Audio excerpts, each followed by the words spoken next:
Good morning, nation. Are y'all ready? Let's do this shit.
For us to come home in front of our family, fans, Raider Nation, the Black Hole.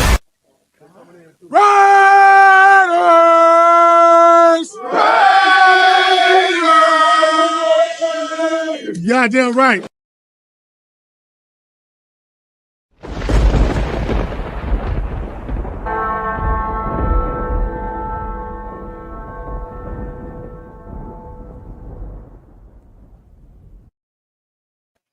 What is up, Raider Nation?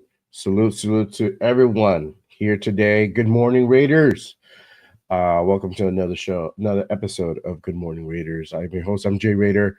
Appreciate everybody tapping in this morning to this show. We do have a lot to talk about, a lot going on this week in the world of the Raider Nation. Before we go ahead and tap in, as usual, make sure you guys hit that subscribe button. Make sure you keep supporting the show. I am trying to get to 250 subscribers. We're at 236 as of last night. So make sure you guys, if you are new, make sure you hit that subscribe button. For all my ride or dies, make sure you guys hit those thumbs. Help keep the lights on over here and help me bring you guys great content. So make sure you guys check in and do that for me, y'all. I do have a special guest. I want to go ahead and bring out to you guys before I go into the show. My guy, he is the host of Real Talk Raider Nation. He does this show with Severe Raider and Protect the Shield. They do their show every week. And then he has another show with Severe as well. So I want to go ahead and bring out my guest, 805 Raider. What's up, brother? Appreciate you for being on. How you doing? Good, man. I appreciate you bringing me in. I mean, we were talking before, man. You caught me on a good Saturday. Got nothing doing with the wife and the kids and all that, and so you hit me up, and you're just like, "Hey, you down to chop it up Saturday morning?" And I said, "You know what, man? I got nothing doing. I'm usually busy. Hell yeah, man. Let's rock. Let's talk a little bit. I actually haven't been able to jump on. I typically will, like you said, I go live with Severe and Chris over the Protect Shield podcast, and then I do videos, right? If something pops up, if there's some updates, I'll do some videos and stuff. And I just, man, work has been crazy this week, so I haven't been able to jump on and at least do a video of the Patrick Graham hire, him retaining Rob Leonard, stuff like that. And so just haven't been able to jump on. So I said, you know what? Yeah, let's rock with the nation. I see everybody popping in the chat. I appreciate everybody rolling through in the chat. Raider Ryan, Silver Smoke, all you guys, man. I think a bunch of guys were on late last night. Yeah, I yeah, saw for you sure. last night too. Yeah. Um, Um, but Jack Ken in the building, like a bunch of people, yeah. Tyler, I see everybody popping through on a Saturday morning. So I appreciate everybody coming up, but I appreciate you reaching out, man, because you caught me on a good Saturday. So I Yeah, got my coffee, I'm ready to rock. perfect, perfect. I know I'm getting started too, man. Salute to everybody. Hope you guys have your morning coffee or whatever to get your mind right. Whatever you I drink don't in the morning. here. Yeah, we gotta, smoke some a little bit of that devil's lettuce, get your mind right. That's all good. More power to you. But yeah, I wanted to hit you up. I always thought me and you can have a great show. So I definitely wanted to reach out. I know it's been a little bit crazy for me, and then I'm trying to get over this cold. I was on a little bit last night with Jeff and them, and we had a pretty awesome show. We're just shooting the shit with everybody. But I really wanted to go ahead and do the show today and kind of recap all this week's events, all the hires, because that's really what we've been looking on. We've been looking towards, we've been looking to answer a few questions that we've had as far as who's going to be our coordinators, how is our team really going to be shaping to look like in this next season, 2025, because that falls into who are we going to bring in player wise in free agency, who are we going to draft. So depending who those people are, that really kind of gives us an insight on kind of the direction that they're going to go. So we got part of that puzzle solved. There's still a couple other pieces left to be filled and to be put together, but at least we know kind of what the direction they're going to go ahead and go into. Before I go ahead and kick off and we start really diving into that, like you said, let's go ahead and salute the chat, because obviously chat lives do matter. Appreciate everybody tapping in today. My guy Raider Ryan, salute. My guy Jack, we were on last night. Appreciate you for tapping in on this early morning. A quick turnaround for us. Tyler A, appreciate you tapping in. Dominique Vive, appreciate you. Good morning. Armando, appreciate you for tapping in, brother. Good morning. Good morning. Artie Mac, appreciate you for tapping in. Good morning. My co-host, LB Raritan, Nathan, what's up, brother? Good morning, man. Appreciate you tapping in this early morning. My guy, Raiders Food Chris, appreciate you for tapping in, brother. Shirley, good morning. We want to win now for sure. Facts. So definitely want to win too. And Walt, General Manager Walt in the house. Appreciate you for tapping in, brother. What's good? What's good? All right. So let's take this thing off. Obviously, we began this week with Spytek and Pete Carroll being formally announced. I know a lot of people were a little bit hesitant on really calling it official with the whole thing with Ben Johnson and Liam Cohen, how all that kind of, kind of got duped and all that good stuff. And some of the beat reports got wrong. So, but if it was finally official, we got the press conference on Monday, and Pete Carroll is now the head coach of the Las Vegas Raiders. And John Spytek is the general manager of the Las Vegas Raiders. We kind of got to see what their message, not only to us, the Raider Nation, but to the league, as far as what a little bit of insight of kind of what they want to go ahead and do. Um, a solid team competition, and then also reestablish our run game and protect the quarterback. To me, that man, that's music to my ears, because one thing I've been saying for a couple of years before even I started doing my whole podcasting is just I would always tag the Raiders on their IG. I'm like, man, get some line tech, you're a quarterback. And finally that's kind of being addressed with Coach Carroll. And I love seeing that. What are your thoughts on Pete and John and the whole message they brought on Monday?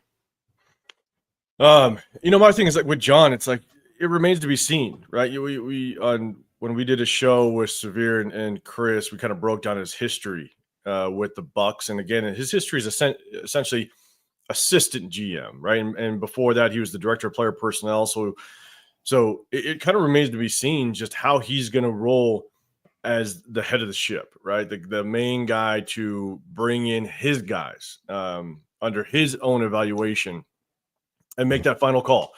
And the way that GMs can really show their worth is through free agency and through the draft. And so we're really going to see. We're going to get a really good taste as to what he's going to do and how he's going to be as a general manager heading the ship. But I think what's going to be very interesting is we have so many free agents. We have so many hot names that are going to test the market. And the question is, do we let them test the market? Do we try to take the first stab and get them back in the building? And that will tell us whether or not they're really trying to win now. I think that's the biggest thing. You know, I mean, if you don't bring in some of the names with, now that we have Patrick Graham, and I know we'll talk a little bit probably on Patrick Graham, is if you bring in some of the names that are familiar with Patrick Graham, that means you're trying to keep cohesiveness. You're trying to keep consistency on the defensive side. So you work mainly on the offensive side and we can keep this thing rolling. I do think that really shows you are in a win now mentality because you want to keep that consistency on the defensive side. If we flip the script and get brand new guys in, you know, and now you're trying to teach a system, you know, and now it may take a season for them to get adapted to the system. And now you have to draft to a certain style of defense and scheme, then that looks more like a rebuild. But Pete Carroll, man, he said that, hey, we're gonna get this thing rocking ASAP. And so Spytek, I think let's hope he does a really good job. I think it remains to be seen just how well he does do when he's the head of the ship. But when it comes to Pete Carroll, I liked Pete Carroll in his press conference. You know, it's finally we have a coach that we can at least listen to and say, okay, like he's talking his talk, but he's also walked it. And so let's kind of trust the process and just see how that develops. But at the same time, you're right. He said that you got the quarterback's only one piece to the puzzle. You got to build around it. And that's what I hope that he does. I hope he builds around whoever ends up being under center next year. And I'm a build in the trenches guy.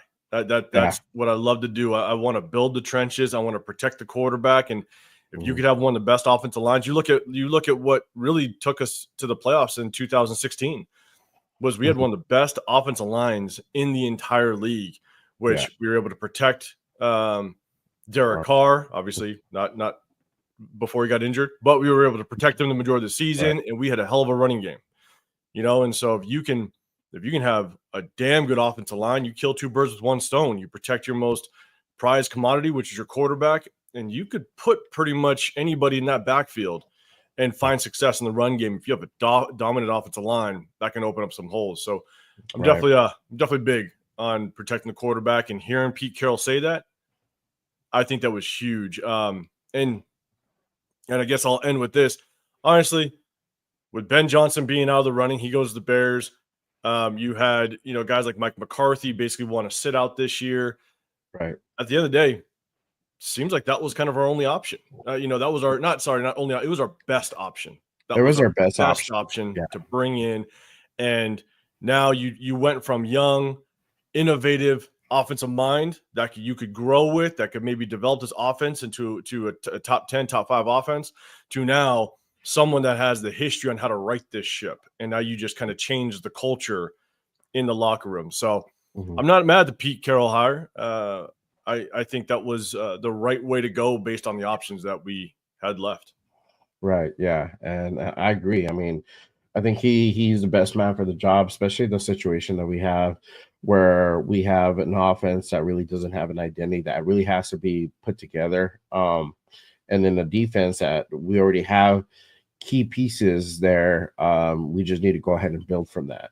So this is definitely a project. And nobody better than Pete Carroll to do something like this, where he can come in, create the culture, build a team from almost the ground up, and really find success at it. You know, somebody who has that experience already on how to do this. The thing with Ben Johnson, he was good because he was an offensive innovator, but also he had that experience on building teams because he helped to build that Lions team too. So that was also the attractive part about Ben Johnson. You know, but obviously he made his choice. He moved on, and that's fine or whatever. We have Pete Carroll, and I can't wait to see what else he puts together. You know, and obviously let's kind of get into it. I mean, the moves that he's already made this week, because one of the messages was Um, it's going to be a mixture of familiar faces, and then some of the new faces, and a mixture of everything, right? So that continuity that he's talking about, it's already happening.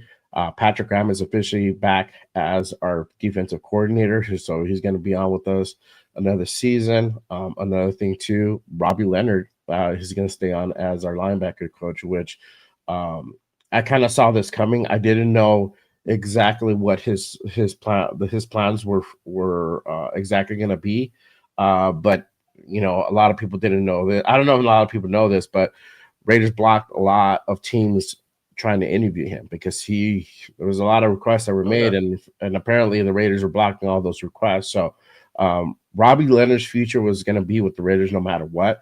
They just probably didn't know at what capacity. Now that we have Pete, he's probably going to stay in that same position, or I don't know if there's going to be something behind the scenes where maybe he's the assistant defensive coordinator. I don't know. But obviously, having Patrick Graham and Pete Carroll to go ahead and continue learning from is an awesome thing. What do you feel about both of these guys being kept on with us? I guess one thing before we jump into that, man, the intro, the little video was sick. But yeah, at the very end with AP yelling Raiders, you might need to get that Marshawn Lynch yelling Raiders in that press conference. I know. I can't find the video of him saying it. Yeah, if not, I'll put it on there, man. But that was a funny moment. That was a funny moment with Marshawn Lynch yelling Raiders at the press conference, and Pete Carroll just kind of having that wittiness to him, that instant kind of response back. Hey, take it easy, Mark. Yeah, what I'm saying? But I think to me that just kind of shows like Pete Carroll and his ability to kind of have that to be able to adapt to the players and that personality and be able to kind of be quick like that in a way that you could tell he's a player's coach. And that's what he was in Seattle. He's a player's coach. He relates to them. And if he can keep that energy, if he can keep that thing rolling, and I see a comment with Rick L, he's saying that obviously my worry is age. And I get it. At 73 years old, if he's cool today and still has that energy, that's great. But man, at 73, he could go downhill real quick. And so the hope is that he keeps rolling and that energy stays up. And, if it does start to hit him and he does start to lose it, let's say it's not next year, maybe the year after, he does start to kind of lose that energy. Hopefully he has the willingness to say, okay, it's time for me to step back. It's time for me to kind of release the reins a little bit. And because again, I do have concerns with the age, but it's just until we see it. Because according to that press conference and some of the videos out there, it looks like he is. He still has that hype man and has that energy, which is cool. So if he could keep it up, rock with it. But again, man, once you pass 65, man, age hits you quick. I mean, I'm only 41, man, and like sometimes I struggle to get out of bed. So, no, I'm 40, and I feel it sometimes too. Yeah, and I coached for a long time, and I'll tell you, man, it's not easy. It's not easy to coach and keep getting up and all that stuff. And so, and then times that by a million in the NFL. I only coached at the high school level, so times that by a million in the NFL. But yeah, man, we'll see. We'll see how it works. But Patrick Graham and Robbie Leonard, I do like the hire. Last season, I'd go on my channel and we would break down Patrick Graham's defense. We'd go through film and stuff. And one of the biggest concerns that I had with Patrick Graham was he was definitely a bend but don't break defense. There's a lot of times where offenses would, definitely move that ball down the field a little bit too easily, a little bit too quickly, get themselves in the red zone or even into field goal range, which was really tough. One of my concerns was that we always allowed the offense to basically start the game, their opening drive, with a touchdown or minimum a field goal. I mean, our offense was not very good. Our offense could not get a lot of momentum and have a lot of chemistry with all of the missing pieces, with Devontae Adams leaving the building, Michael Mayer disappearing, injuries to the offensive line, our quarterback rotation. When you think when you think Minshew is not it, and you bring in Aiden O'Connell, and all of a sudden Aiden O'Connell breaks his thumb. Yeah. And then you got to go back to Gardner Minshew, and then Gardner Minshew gets hurt, and then you got to go to Ritter. You know what I'm saying? And then Minshew comes back, and then you get Aiden O'Connell later in the season. Just all those moving parts was tough with the offense, and so many practice squad receivers and tight ends coming in on the offense. The offense couldn't really find any rhythm to get going. And the one thing that we needed was Patrick Graham to kind of keep us in the game, which for the most part they did, but we just couldn't really grab that momentum because we'd let the offense go down and score. Opening drive, they get the momentum. We couldn't change it or struggled to change it. And then at the same time, when you're watching this, there's a lot of miscommunication on the defense. Yeah. There's a lot of times where, guys just all of a sudden take off down the field wide open. And you could just see there's miscommunication on the defense. And so there's definitely some concerns there. The tough part is our defense also had injuries. And defenses are very complicated in the league. I mean, the way that the defenses and the schemes have evolved over time, you have to confuse these top end quarterbacks. You got to confuse the Patrick Mahomes. If you just sit in a cover 2, or if you sit in a cover 3, they're going to pick you apart all day.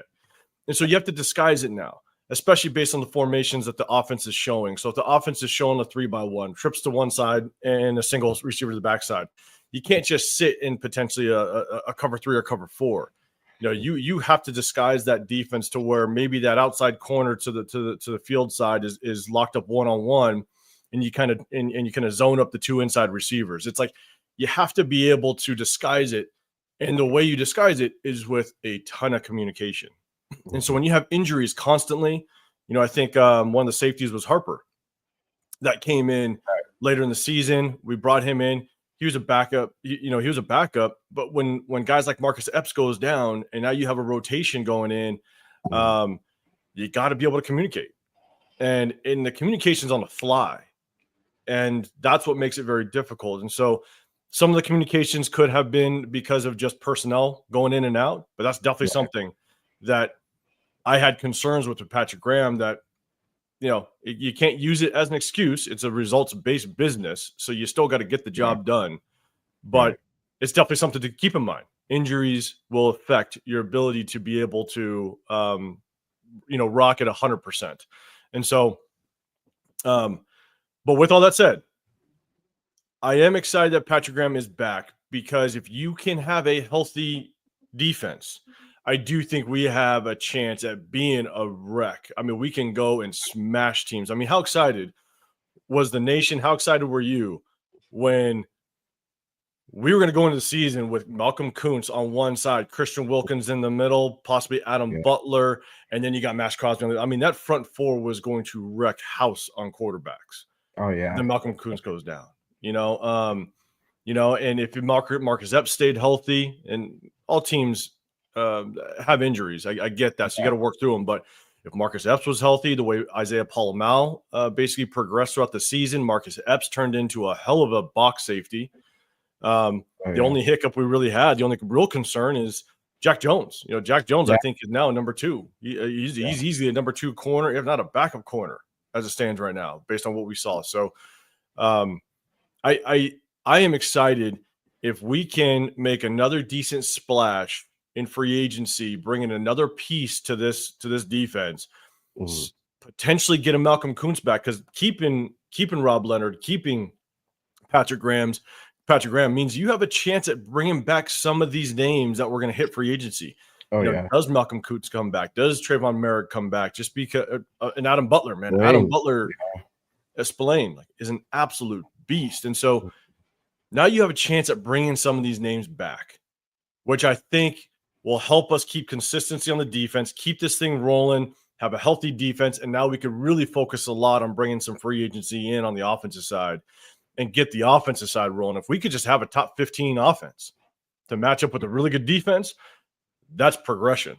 So I'm excited to see Patrick Graham, Robbie Leonard come back, because, man, it also means we might be able to keep Caleb on chasing. But to be real, we can't keep everybody. As much as we have a ton of salary cap, you can't keep everybody. You have to build through the draft. That's what good teams do. You have to build through the draft. You have to coach them up. You got to find those 4th, 5th round, 6th round sleepers that you build into starters. That's how you find success, but you find it consistently year over year over year as you build through the draft. And so can't keep everybody. So it'll be interesting to see who we do keep on the defensive side. But I'm excited for Patrick Graham. Yeah, for sure. I know like some of the concerns are, and we talked about it on Wednesday's show with Gravy, and he was saying that he's not Shout out to Gravy. Shout out to my guy Gravy. I'm gonna try to get him on the show soon. But one of his concerns was like, with Patrick Graham is like we let teams run the ball over us, and that's for one. That is that's part of the injuries there. And then maybe the communication. We have holes in our defense. We're not perfect. It's still a work in progress thing. Like you said, having Malcolm, Christian Wilkins, and then Max with Butler, that front four, that was something that I was really looking forward to. And it sucks that, basically almost all those guys except for one person got injured. The injury bug really hit us hard this year. Hopefully that's not the case going into this next coming year, and we can go ahead and kind of change that. The good thing about all this is that for those people kind of concerned about Patrick Graham, and we're gonna see kind of the same thing. You have Pete Carroll now. Pete Carroll, who's a defensive-minded coach, is gonna be there, and it's gonna be like that checks and balances where he's gonna be like, you know what, let me talk to you real quick. Let me go ahead. Like, this is what I'm seeing. This is what I'm noticing. We might have to kind of readjust. What do you think about this? This is what I've used in the past. Let's try this. Let's try that. What are your thoughts on this? And it's kind of be a collaborative thing, I think, between Pete and Patrick, where they can kind of really tune up that defense. And, for those holes that we currently have, obviously we're going to plug those with free agency or the draft. But really kind of changing, if we change the scheme up a little bit, I think we're gonna start looking way better. We're already seeing it.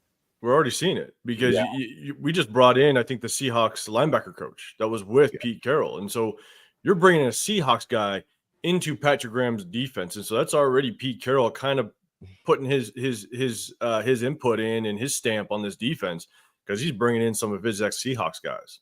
It's interesting. For sure. Yeah, so y'all know we got the other side of it, right? So we brought some continuity back, but also he's starting to bring in his new guys because it's going to be a mix. So John Glenn, he's with the Commanders. He's been named our linebacker coach. And then something that broke yesterday, Matt Capurro, he's going to be the VP of coaching operations for the Las Vegas Raiders. He was with Seattle for 15 years, and literally we brought him over, and that's all Pete, because that's really why he's leaving Seattle to come back and work with Pete. So that's a definite Pete contribution there. Having John Glenn come in, and like you said, we're starting to notice that he's starting to bring in his guys that he's worked with in the past, to really come in and really start implementing his system. And showing everybody how to really run this brand new thing with Pete, and help out with a lot of guys out there. So I'm very excited about that. That's really exciting news that he's already starting to put a team together. Really quick before I go further, again, if you guys are tapping in, make sure you guys hit that subscribe button, hit those thumbs. Make sure you guys go on both channels. Hit that subscribe, help keep supporting the shows, keep the lights on. And then my guy, Raider Ryan, really quick with the super here. Appreciate you, brother. What veteran QB we bring in, Russell Wilson or Justin Fields? With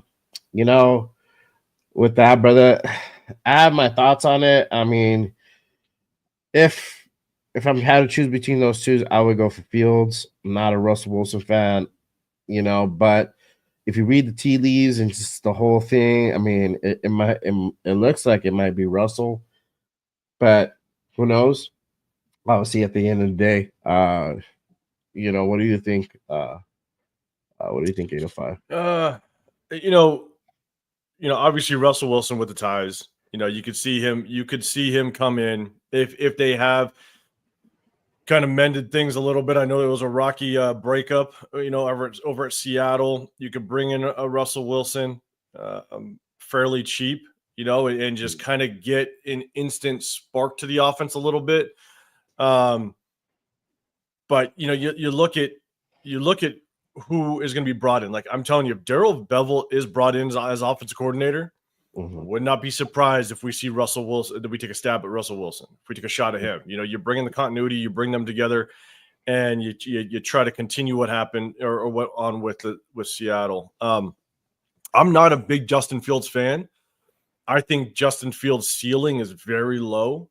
The early success that he had over with the Steelers, the one thing you have to keep in mind is whenever a quarterback goes into a new system, it takes time for defensive coordinators to figure out how does this new offensive coordinator going to work with this new quarterback, right? So it takes a few games for defensive coordinators to understand what the offensive coordinator is trying to do. And so you don't have much the first 2-3 games to scheme around because you don't know how this offensive coordinator is going to use the new quarterback. And so, but you started to see as defensive coordinators started to see what they wanted to do, they started to shut him down a little bit. He started to have some struggles. Justin Fields started a little hot, and then he started to simmer down a little bit because defenses really started to figure it out. And so, I think Justin Fields' ceiling is so low. If he comes in, if we bring in Justin Fields, I really don't. I wouldn't have high expectations. He's going to come in and maybe we can average 17 points a game. I think we could have a better chance at putting points on the board with Russell Wilson, depending on the weapons we build around. Right? If you protect Russell Wilson, if you give him a good running game, if we maybe get ourselves a number one receiver, I think Russell Wilson would just give us a higher ceiling when it comes to actually putting points on the board, understanding the situation. If we have a good defense, then we just need a veteran quarterback to come in, help us, spark in the beginning, and then maybe it's just a prep. He's just that bridge quarterback to prep a young kid that we maybe get in the draft. And so, if I were to pick between the two, I'd probably pick Russell Wilson at this point, to be honest. Yeah, I mean, you have both of those guys. I mean, if you bring in Russell, obviously you're bringing him for one, that continuity. He knows kind of what. He knows Pete's system. If it's and especially if we're bringing in Bevell, which it might look that way. You already have that familiarity, and then also too, you're gonna have Russell here probably for like a couple seasons to help out and really mentor that rookie quarterback that we draft because what it looks like we're gonna get a quarterback. The whole thing is that the question is, what round are we going to get that quarterback? Are we going to get him in the first round or are we going to get him in the second, right? So we're going to get a quarterback most likely no matter what. And then who that will be, we don't know. But there is going to be somebody behind who is going to be starting. If it's AOC, if it's Russell Wilson, they're going to sit behind them. So having Russell Wilson does have his advantages for the sake that, we have that continuity. He knows the system, and he can come in and kind of plug and play and be ready to go. But we'll see. Obviously, time will tell on who are they going to go ahead and bring into that as quarterback on free agency. Yeah, and the one thing is that would Russell Wilson come over knowing that he is just a bridge quarterback? Russell Wilson is still has enough years to where in his mind he could probably think, I need to go somewhere and win a championship. I can still rock this thing. He was part of the reason why the Steelers went to the playoffs. They were a playoff team, and so it's just trying to understand in his mind, does he think he still can rock as a top tier quarterback and bring a team to a championship? And we don't know that. So would he be willing to come over here and be that bridge? And so Jack Ken has a good comment, and you're right. The reason Fields was put on the bench was because Pittsburgh would have had to give additional draft picks. And that's facts. That's 100% true. That is a good point, but at the same time, Justin Fields still did start to fall off, and so Mike Tomlin's got to make a decision. When Justin Fields started to really struggle, then you rock with Russell Wilson. But I think that wasn't one because of the picks, but two, I think that was the plan all along. Yeah, Is you start with Justin Fields, you get the thing rolling, and then Russell Wilson will end up taking over. And so, but again, good to the Steelers organization. You still found yourself a quarterback situation. You got yourself to the playoffs. So, shout out to Mike Tomlin. Yeah. Reading it right. Yeah, he got it right. And, so that's going to be question 2, because I think they have first right refusal when the whole free agency thing kicks off on March 12th. They're gonna see who they're gonna keep, right? And then we'll know from there, because if they decide to stick with Russell, then it's going to be Justin Fields is going to be open in that free agency. Not necessarily will we get him. They might go in a different direction. They might not even sign a quarterback in free agency. Who knows? So that'll be interesting. They might rock with the OC. I mean, that could definitely be a possibility. I mean, the OC candidates, I mean, that's the other piece of the puzzle that, like I said earlier, we haven't figured out yet. There's names that have been thrown around, but really right now the consideration is these 2 guys, Darrell Bevell, which looks like he's a really strong candidate, and boy, Hardegree, that he was our interim offensive coordinator during the whole McDermott era, and he did okay, right? But also other names have been thrown around. I mean, we've heard that Pete's sons, Brendan Carroll and Nathan Carroll, might come in and help out with the offense. Don't know at what capacity, right? There's other names that have been thrown around that possibly could be interviewed. Brian Leftwich, Frank Wright, Chip Kelly. We have our preferences out there, but really what is looking like it might be Darrell Bevell, who might get brought on as our coordinator.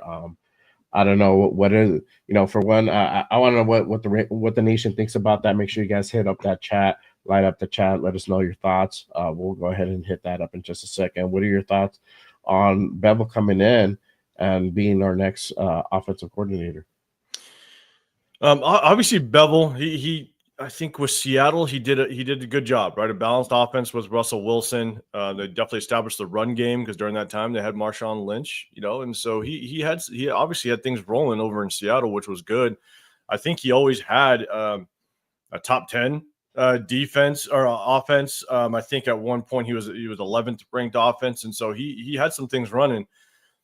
And then obviously he went over to the Jags and struggled with the Jags, but I think that was Trevor Lawrence's rookie year that he was over with the Jags. And so I think they had one of the worst offenses in the league that year. I think they only won 4 games. And so it's tough. You got a rookie quarterback. So it's hard to know, just was it because of rookie quarterback, or was it because of his play calling? You got to establish your offensive scheme. It takes a couple of years to kind of get that rolling, get players in that match your scheme. And so, but it just didn't work out over with the Jags. The one thing that I hope that if Darrell Bevell is the guy, and there's definitely signs pointing to that, I hope that he learned a little bit of creativity over with Mike McDaniel over Miami, because Mike McDaniel has a very creative offense, right? A lot of motion, a lot of moving pieces. He can get guys, take deep shots down the field. Obviously, that's why they brought in Tyreek Hill, to take deep shots down the field. They obviously have always been able to try to establish a good running game over there. So the hope is that Darrell Bevell can take kind of what he's known and developed in the past, again, if he's the guy, and take what he's learned under that Mike McCarthy offense and just a little bit of creativity. And so, because that's my biggest concern with Darrell Bevell is if he comes in, we might find ourselves with just a very kind of vanilla offense, a very almost Josh McDaniels like type of offense where it's very basic. There again, not much creativity. I really would like to see a young offensive minded coach or just an innovative minded offensive coach to come in here and keep these defensive coordinators guessing because we're going up against some of the best defensive coordinators in the league. You got Vance Joseph with the Broncos. You got Spags with the Chiefs. Top defensive coordinators. You got to make sure. You got to make sure that you're creative and you can hit this thing at a bunch of different angles. And I don't think Darrell Bevell really showed that. I got to go back and watch more of the Seahawks offense. I'm just going off of my memory of what it was, but I know that they leaned a lot on Marshawn Lynch. And so if he could take some of that creativity and learn from that Mike McDaniel's offense and marry that with what he's done and the success he's found, then okay, we'll see what happens. We'll see if he can make that happen. But one name I think that could bring creativity, and as long as he is strictly just an offensive coordinator, is Chip Kelly. I think wherever Chip Kelly has gone as just an offensive coordinator, his offenses have thrived. You look at what he did with Ohio State. He had that offense rolling, and there wasn't very many people that could shut that thing down consistently. So, and he already has his experience in the NFL as a head coach. It didn't work out well as a head coach, but man, if he can bring over some of that that high-powered offense and that creativity over here, I think I wouldn't be mad at it. And then I do think you could definitely take a look at Mike LaFleur over with the Rams. Anybody that's under that McVay tree, and I think he was also under Kyle Shanahan. I think that's how he started. Anybody that kind of has that type of experience, as much as I don't think Mike LaFleur hasn't really had any play calling because I think he's the passing game coordinator. Anybody that's under that tree, you got to take a hard look at. Definitely. And so we'll see if we do take a shot at that. Yeah, I'm still waiting for more names to be put out there. Mike LaFleur is definitely one of those names in my book that I definitely want them at least to interview and consider. I think he has a lot of potential. Definitely innovative as well. He doesn't call it, like you're right, he doesn't call it plays. That's not what he's doing. He would definitely have that responsibility here, and really have the ability to shine. Bobby Slowick, another person who's just like up from the Texans, was another person in my book. And there's two sides to that coin. With the whole CJ Stroud regression, I know that, but either way, he's made those Texans relevant. So I definitely would want at least a consideration, an interview with him and see what they think about him. Chip Kelly, like you said, if he just sticks to being an offensive coordinator, I think would be a good fit here as well. But obviously, whoever we bring in, it has to be somebody who probably going to be a successor as well. So that's important too. I feel you on Bobby Slowick. I think the tough part is, this isn't a very attractive spot for an offensive coordinator. We have question marks. Unless you believe in AOC, there's too many question marks. And I think Bobby Slowick, because he was always in that head coaching talk, anytime the cycle, like last year and this year, he was kind of in that potential. He was strong last year in that head coaching talk, and in that cycle. And I think for him, because there's a lot of offensive coordinator jobs open right now, he might go somewhere that already has a quarterback to where he can show that he can run a high-powered offense. He can continue to kind of keep his name in that cycle. I could see him. I could see him potentially going over again if he likes. I don't know if the Jets have named an offensive coordinator yet. If he wants to work with Aaron Rodgers, and try to just show that he could still run an offense that can put points on the board, and then he can find himself in that head coaching cycle talk again. Shoot, who else is out there? I think, obviously Liam Cohen's going to run the offense over there with the Jags. So I don't know if you go over there. I don't know if the Bucks have named.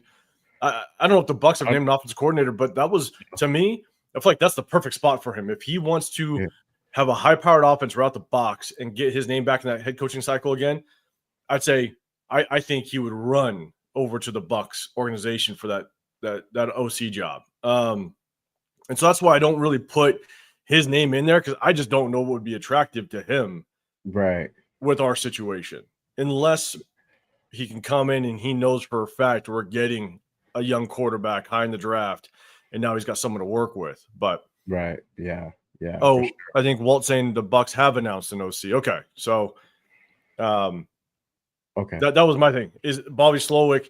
So if he doesn't land a job, then man, at the very least, you better start at least making a phone call and see if you could bring him in, because he is a good offensive mind.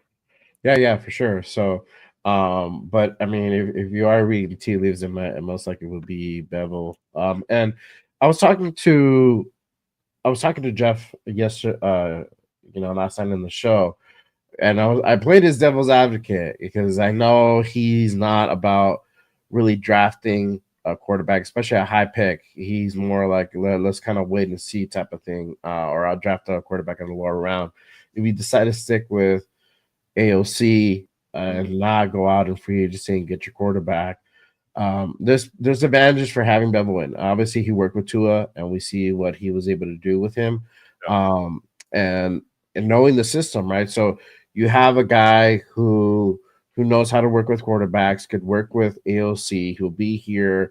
We at least know, at least for 2 years, maybe 3, if not longer, right? They're gonna build a offensive line around to protect the quarterback. That means AOC is gonna have more time in the pocket, which that's where he shines. He can, when he's gonna sling it, he needs time. He's adapted to doing a quick release because our line has been so atrocious that he has no choice but to throw it quickly. So he's gonna have time in the pocket. His rollout's getting better. There's a little advantages of having Bevell in if you're gonna stick with AOC, or even if you're gonna bring in a Russell Wilson.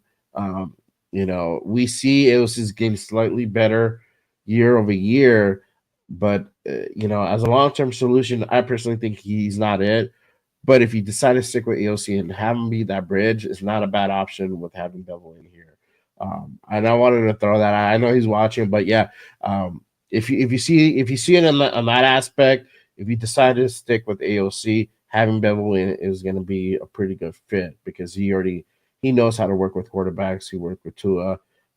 When Tua was almost he was almost going to go ahead and quit, and look what he's done now. I mean, I said I would never get Tua, but knowing what he was able to go ahead and produce with him, and I think working with Mike McDonald, you have to go ahead and pick up something, So I think we're gonna see some of that rub off, and if he does come here, we're gonna see a little bit of that creativeness from Mike and through Darrell Bevell. So yeah, I'm seeing a couple things in the chat. You got Nab, man. You're saying Legion of Doom. Yeah, like look, I hope the defense comes in and just crushes people. I'm with you, man. I think if we can stay healthy, this defense could be nasty, and I hope so.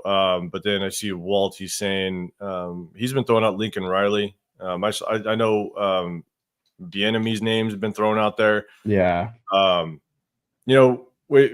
With Lincoln Riley, man, he's definitely developed some quarterbacks over there at SC, and they've always had some pretty high-powered offenses. Right. I got to go back and just kind of look at Lincoln Riley and really just see just how much that translates to the NFL. A lot of times college offenses don't translate, especially when you have that spread top offense. It's like when I think that's the reason why Lane Kiffin has really stayed in his place over at Florida Atlantic, because sometimes those offenses just don't translate well to the NFL. I'm not saying Lincoln Riley's can't. You know what I'm saying? I just got to go back and really watch SC. I struggle to watch SC, man, because I hate SC. So even though I'm a SoCal guy, man, Nate. Yeah, I hate SC. I'm an SC guy, and I grew up in LA. So, but who? UCLA? No. I'm a Florida Gator. I'm a Florida Gator fan.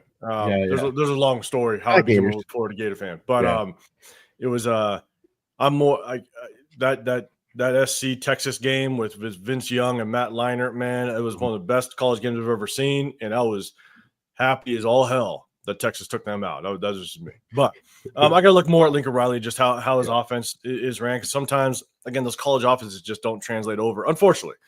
And so, but again, that's just me. I could be completely wrong. I got to look more into it.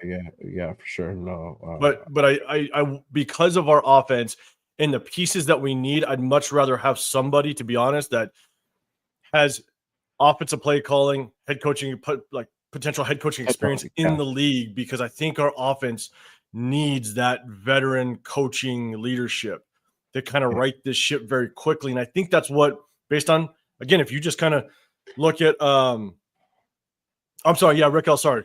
Kiffin is at Ole Miss, my bad. You're right, my bad. I think this offense needs to get somebody as a coach that's a veteran, that's done it before, that can go in, and these offensive players automatically have that trust that they've been here before and they've done it and they respect it, and we can get this ball rolling very quickly. If you kind of take a shot at a college guy that's never really done it in the league at a high level, then you're kind of just there's too many question marks. And if it isn't rocking right in the beginning, you're gonna sit there and go, shit, do they know how to adjust? Are they going to make the right adjustments? Do they know how to, scheme against these really good defensive coordinators? Because we got some damn good defensive coordinators we're going to go up against. And so I think by bringing in Pete Carroll, it tells us that we are going to potentially have a very veteran coaching staff that's going to demand that respect right from the beginning, and hopes that it can translate very well to this locker room. And we can kind of keep this thing rolling. One of the things I loved about Pete Carroll is, if you like the hire or not, that the moment Pete Carroll was announced, Andy Reid, Jim Harbaugh, those guys, those head coaches over there, they sat up a little bit. They sat a little bit more in their seat. I mean, it caught their attention. And so they know that they can't sleep no more. They got to be able to be on their A game. And so, definitely. I especially Harbaugh. Harbaugh is like, oh shit, that I got away from this. Now I got to deal with Pete Carroll again for sure. Let me go ahead and go into the chat before I do. Again, appreciate everybody tapping in. We almost have 200 people in the building. Make sure you guys hit that subscribe button on both channels. Mine, Just Raised Big Podcast, and my guys, 805 at _805 Raider. Make sure you guys go on both channels and subscribe for sure. Let's go to the chat really quick, because obviously chat lives do matter. Appreciate everybody tapping in. My guy, 93 with the $20 special. Appreciate you, brother. Truth be told, until we figure out the OC coaching staff, the scheme will be purely speculation. Clearly, the cap space we have opens a lot of doors to keep our defense intact at the core. Malcolm, Marcus, Nate, etc. Appreciate you, brother, with that. Yeah. Hey, Nab, man, I got a question. I think it was, I don't know if it was you, man. I don't know if, are you in the Vegas area? There was an event that went on in the off season when Raiders had an open practice, and there was an event going on at one of the hotels over here. I went over and was chopping up with some Raider fans. And I don't know, man. I don't know if you were there. To be honest, I'm not sure if it was you, but yeah, man. Appreciate the super chat, brother. Appreciate you checking in with us. Yeah, for sure. And then let me go up here. I'm a little bit behind the chat, so just kind of bear with me.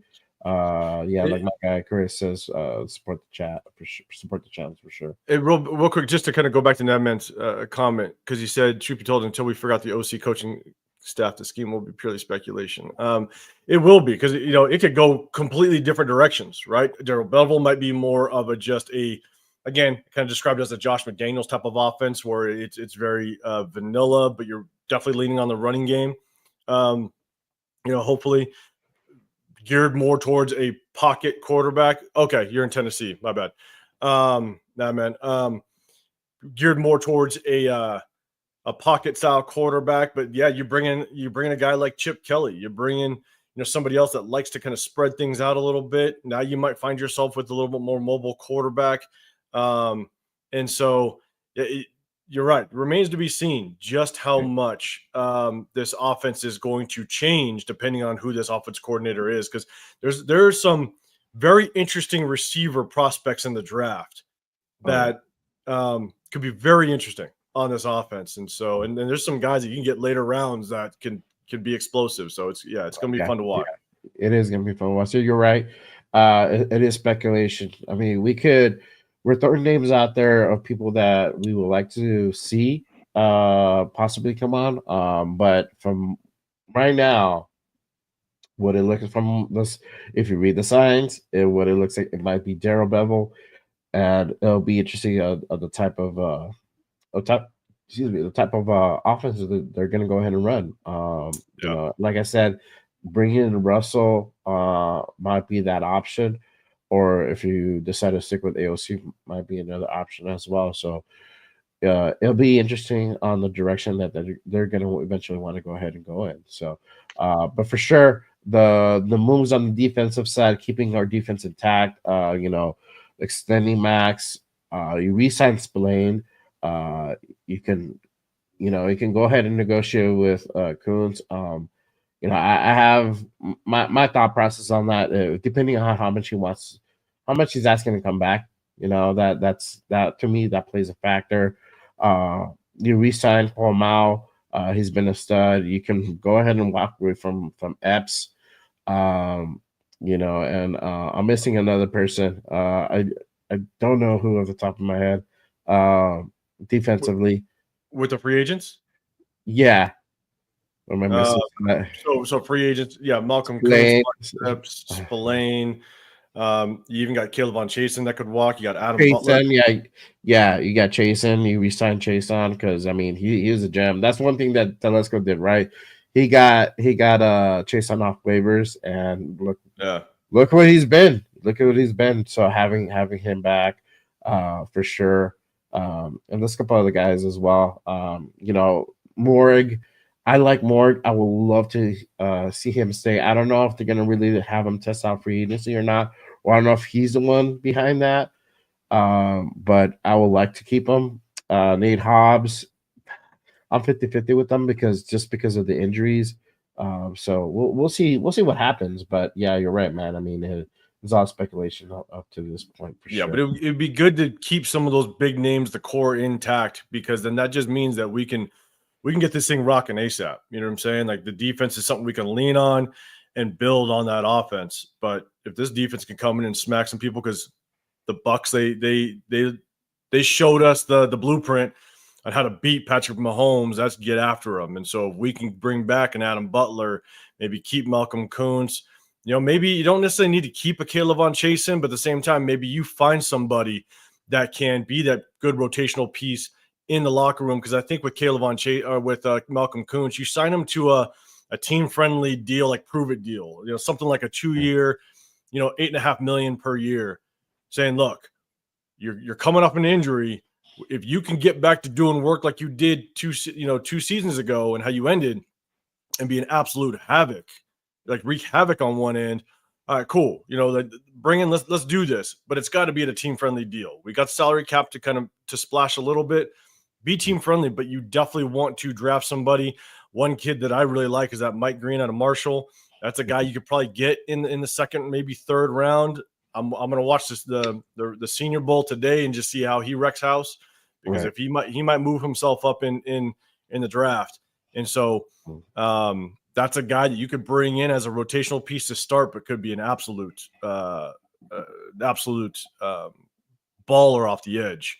And so, yeah, keep some of these pieces together, man, because it'll be interesting. Yeah, for sure.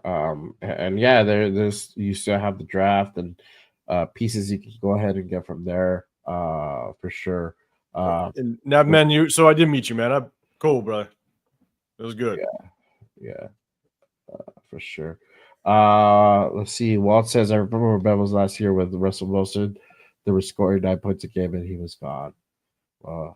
I think that was kind of the downside of that year. already. So again, well, we'll see if they do decide to go ahead and bring in Bevell and even Russell Wilson, or if they decide to go a different direction. Man says RPO, PA, 12 personnel are completely different schemes. Let's see here. Let's pick up the chat. Let's see. Yeah, appreciate the chat, man. You guys are fine with comments, man. I appreciate you guys. Yeah. I suspect Marshawn is going to be in a support role in that running back room. I think that's apparent but limited. Maybe I don't know if he's going to be really involved in the coaching. I know his name has been thrown out there, but I don't know if that's what his aspirations are. I think he's really concentrated, caught up on his podcast and everything he's doing outside of football right now. So I don't know if he necessarily wants to come in and start doing like coaching.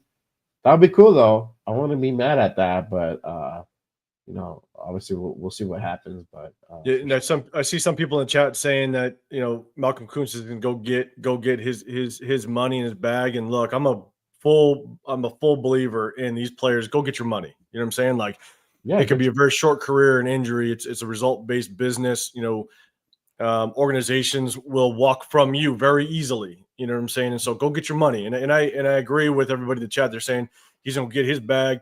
He's going to get he's not going to take a prove deal. I don't expect him to. I'm just saying that if you offer him somewhat of a prove deal, if he doesn't take it, cool, then you walk. And then you definitely bring on a Caleb on Chase, and you try to bring him back on at a much cheaper price, and then you draft somebody that potentially can definitely be on the opposite side of Malcolm Kuntz or out of Max Crosby. Because here's the thing is, the times that Max Crosby does not have an edge rusher opposite of him, he'll lead the league in pressures, but he just doesn't get there because now quarterbacks have an out. Quarterbacks can scramble opposite of him. They just don't have the pressure coming from the opposite side to keep the quarterback in the pocket. And so when we have lacked edge rush pressure opposite of Max, he gets a ton of pressures, but he just doesn't get there because there's an out. We need somebody on opposite end of him to be able to keep that quarterback in the pocket. And that's why I would love for us to prioritize an opposite edge rusher, however that works out. Right. But man, I want them to bring back Adam Butler.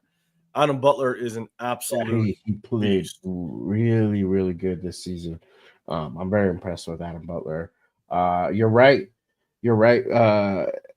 Mind you, Max gets doubled and triple teamed at times, so he gets stuffed, right? And there's not really anybody there on the other side to come in and really get at the quarterback.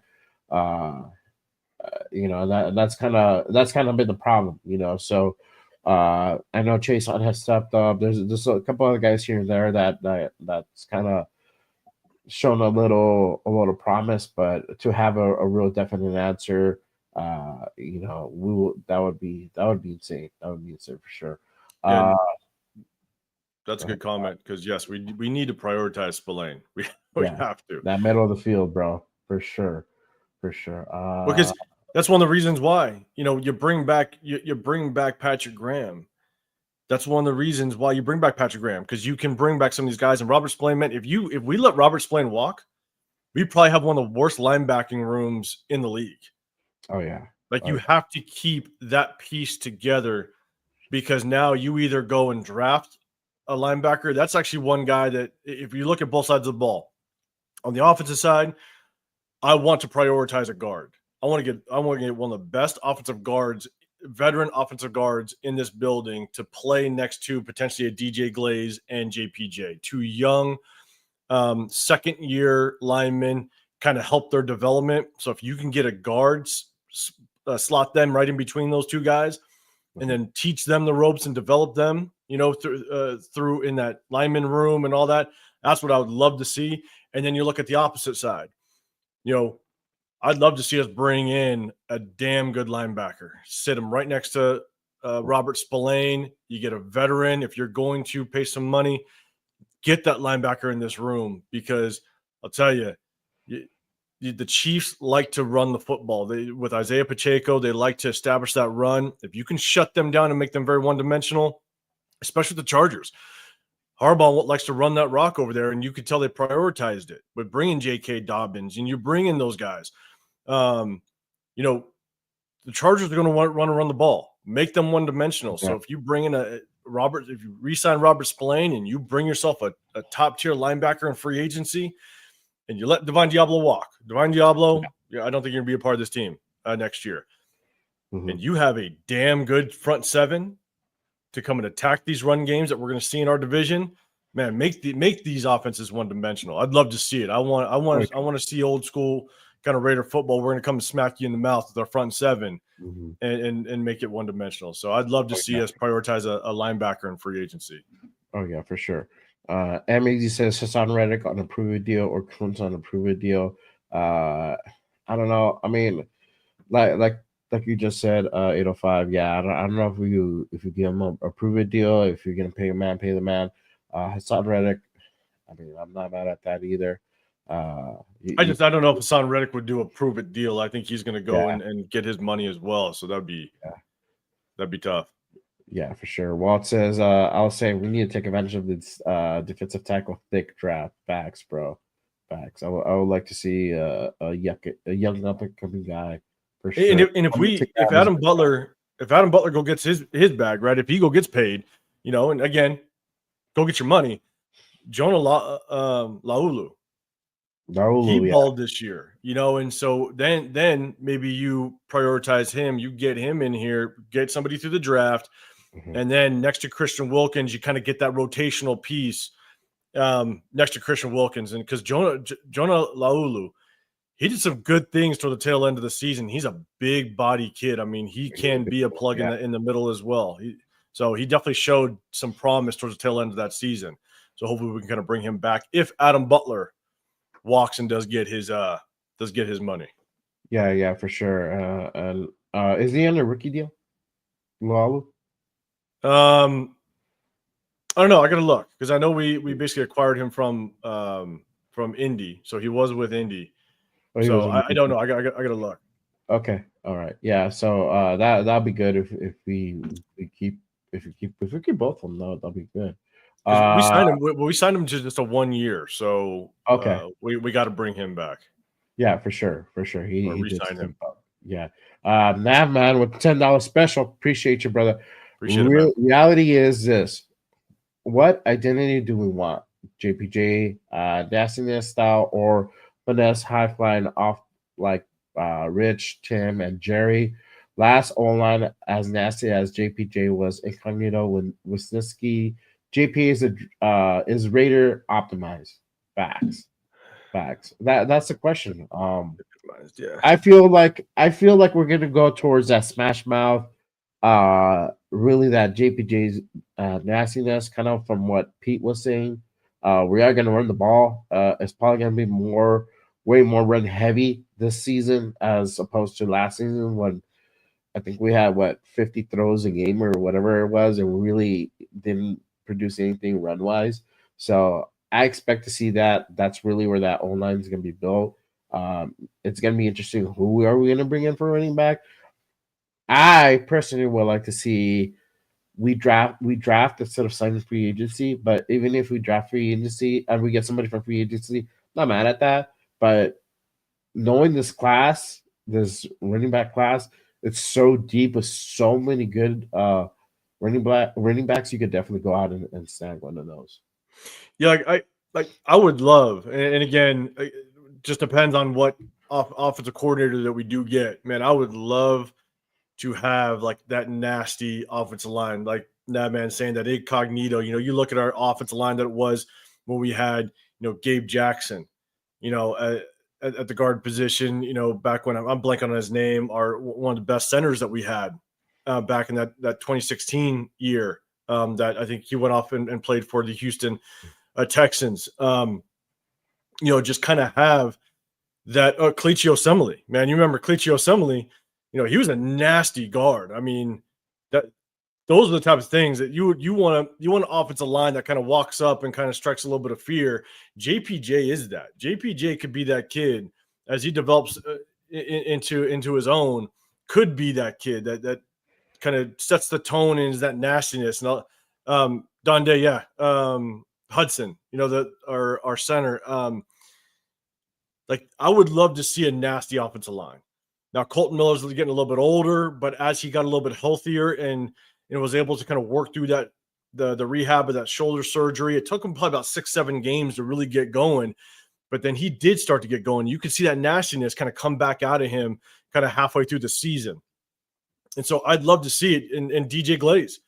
You start to see a little bit of nastiness out of him towards the tail end of the season. So in my preference, again, now I meant to your point, we'll see kind of what type of offensive coordinator comes over and what it's going to look like. But I'm a build the trenches guy. I'd love to see us have a nasty offensive line that could kind of take on what JPJ, his mentality is, and start putting some people on the ground. That's what I want to see. I'd love to see it.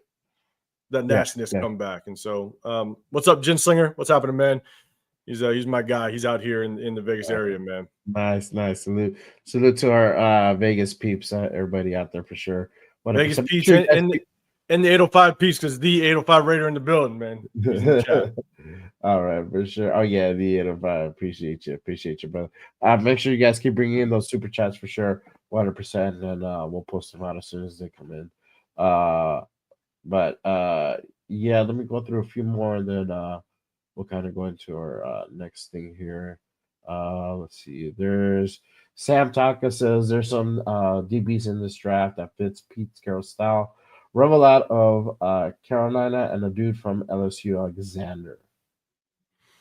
Y'all got to look more in the depth of the defensive backs in this room, because there's a really good chance that Pete Carroll is going to probably want to bring in some good defensive backs. Obviously, him with his history over at Seattle, him getting Cam Chancellor late. I think Cam Chancellor was like a 4th round guy, 5th round guy. Like, he's going to find some diamonds. He was able to find some diamonds kind of in his days at Seattle through the draft. And so I could definitely see him, that Michigan corner. That kid's a dog. I mean, I'm telling you, like, that kid, I'm kind of going back and forth on who I want at 6, but man, that Michigan corner, man, he looks like an absolute stud. If we could lock this thing up and shut down this KC offense a little bit, lock these guys up. Because here's the thing, KC, they don't have a bunch of stud offensive weapons over there. Patrick Mahomes just makes them look good. Yeah. You're just trying to lock up an Xavier Worthy. Yeah, he's a fast kid, but you can scheme around that. DeAndre Hopkins is not the DeAndre Hopkins of 5 years ago. They got Juju Smith-Schuster. They don't have a bunch of nasty weapons over there. Patrick Mahomes makes them look good. And so if you can come in and have a damn good secondary, Jacorian Bennett comes back. What's up, Billy Davis? Yeah, you're saying Will Johnson. Like, if Will Johnson's there at 6, you got a true lockdown corner. If you can develop into that, you got yourself an Isaiah Palomau. I mean, and Trayvon Merrick, if we do bring him back, like, you have a strong secondary that could lock up this KC offense and make them one-dimensional. It could be interesting. I'd like it. I'm a defensive guy, so okay, I'd like to see it. Yeah, for sure. Jared Gree says we need Carter from Penn State or Barrett Sorrell from Texas to triple team with Max and Wilkins and Will Johnson on defense, bro. I don't know if we could get Carter and Johnson on this draft together. That would be cool. Both of Carter and Johnson, they're going to go in the first. So you got to choose one or the other. That's if the Rays don't decide to go up and get Shador, and that's another question too. Are they really going to go ahead and do that move, or are they going to wait and see what happens at 6?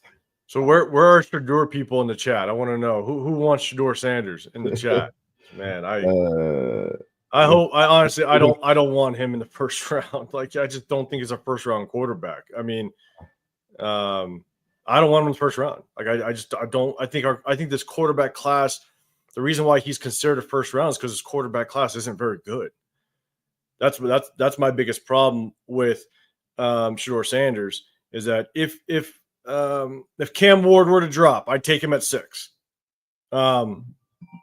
I'd take Cam Ward at 6 if he's there. But I'm not a big fan of Shador Sanders at 6. I'm not even a big fan of Shador Sanders in the first round. Yeah. Now, the only caveat to all this when we talk is I'm a big believer that all the pieces need to be in place for a quarterback to be successful. I could care less if you're a Caleb Williams, a Jaden Daniels, what have you. Like, there has to be so many pieces that support the quarterback. Again, whether it's the offensive line, weapons around him, and a good offensive coordinator. You look at Jaden Daniels. If Jaden Daniels was drafted to anywhere else, let's say Jaden Daniels was drafted to the Cleveland Browns, right? One of the things that I always say is if Tom Brady was drafted to the Cleveland Browns and not the Patriots, Tom Brady wouldn't be Tom Brady today. Because some organizations just do not help quarterbacks and the development of players. And so if Jaden Daniels went to a great spot. He had a ton of weapons surrounding him, and he got himself a very good offensive coordinator with Cliff Kingsbury. You look at Caleb Williams. Caleb Williams has a lot of talent, but he didn't have the support with the offensive line, and he didn't have a good offensive coordinator, and that's why he struggled. I think he was at one point the most sacked quarterback in the league. And so you just didn't have the pieces to support good talent. And so if Shedeur Sanders does drop, let's say he drops. I don't think he's going to. Right. And if he goes to a pretty good organization that has pieces, a good offensive coordinator, there is a good chance he could thrive. So I'm not hating on it. You're one of the best to do it out of college football. You might have some success. I think there's pieces to his game that I don't trust. And I don't think the offensive system that was ran at Colorado with the amount of screens that they ran, and I think his short range to intermediate accuracy is not very good. I think he's going to try to scramble way too much, and he's not very good at it. And I think he wants to be that athlete, but he's just not it. And he didn't go against some of the best defenses in the league in college football. And when you have to now see speed that's 4, 5, 6 times faster than you saw in college, and now you want to try to scramble, no, your ass is going to get caught.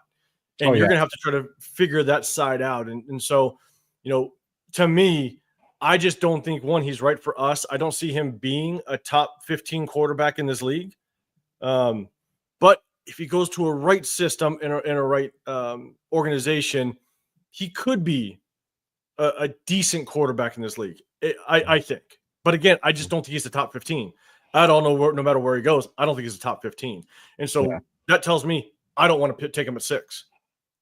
If you're not going to be a top 15 quarterback, I ain't taking you at 6. So that's just my opinion. For sure, he's not the number 1 overall pick. I know for a fact that his stock has fallen. So the question is, like, is Tennessee going to get him or at 1? Doubt that.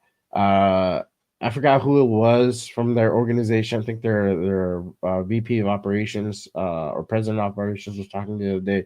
They want to go for a generational type player. Does that honestly translate into Shedeur Sanders? I don't think so. I think he probably was speaking more along the lines of a Travis Hunter or Abdul Carter. So I don't see him going at 1. He probably is not going to get picked at 2 or maybe 3, right? Because they do need a quarterback and they do like him. So maybe he goes at 3. If I think obviously if he lands at 6, they're going to get him at 6. But I think so too. They're going to go up there. I think so too. I think if Shedeur at 6, I think they snag him. Yeah, definitely. I don't know if that's the thing. I necessarily wouldn't want to go up and get him at 2. I think you sit back at 6 and you just wait and see, because you have so many options you can go ahead and do from there. You're gonna get a really good player. And with this draft class, with this quarterback class, yes, it's not deep, but you still have pretty good gems in the second round that you can go ahead and pick from. So let me go to the super chat real quick. Man, again, with the $20 special. Appreciate you, brother. In my opinion, the weakest quarterback class in years. Truth be told, quarterbacks are in the 3rd and 4th round projections. Quarterbacks can run. Many examples. I am a firm believer that on quarterbacks that win meaningful games. Ward and Sanders won nothing last year. So, and hey, appreciate the super chat, brother. Appreciate it. Here's my only thing, and there's a very clear difference between I think Shedeur's path through college and Cam Ward. And the reason why I put Cam Ward above Shedeur Sanders, clearly above Shedeur Sanders, is when Shedeur Sanders kind of moved his way from Jackson State over to Colorado, he was able to bring a lot of pieces with him, right? Travis Hunter went with him, so he automatically had chemistry with Travis Hunter. And so one of the hardest things in football is a quarterback to get chemistry with your receiver. There's so many. I use the example of Devonta Adams, right? Devonta Adams can run a slant route 5 different ways depending on how the defense is lined up on him, right? He could take a quick slant, a 3-step slant. He might release outside, then cut back inside. You know what I'm saying? He might try to run at the corner, freeze him, and then break on his slant. There's so many different ways you can run a slant, and the quarterback and receiver have to be on the same page. One of the things that I think helped Shedeur Sanders in his transition to Colorado was, one, he had Travis Hunter. He had that dominant receiver, obviously Heisman winning talent, to be able to go over there and have success, pretty instant success. They had a lot of really good talent. Deion Sanders did a hell of a job of bringing talent over there, and he got bailed out a lot. I mean, the amount of times that screens went for 60 yards plus. I mean, I think it was the Texas Tech game where they were struggling offensively, but the only thing that bailed Shedeur Sanders out was the screen game. And the screen game has nothing to do with Shedeur Sanders. It has all to do with the talent that is around him. Right. And so, and I think it was the Utah game as well, to where it was it got to a point where I started counting the amount of screens that Colorado offense was running. And that's what really bailed Shedeur Sanders out, was the screen game. And again, that has nothing to do with his ability to be a quarterback. He just threw a screen route. Cam Ward, on the other hand, Cam Ward went over to a Miami team that he had no chemistry with those receivers, nothing.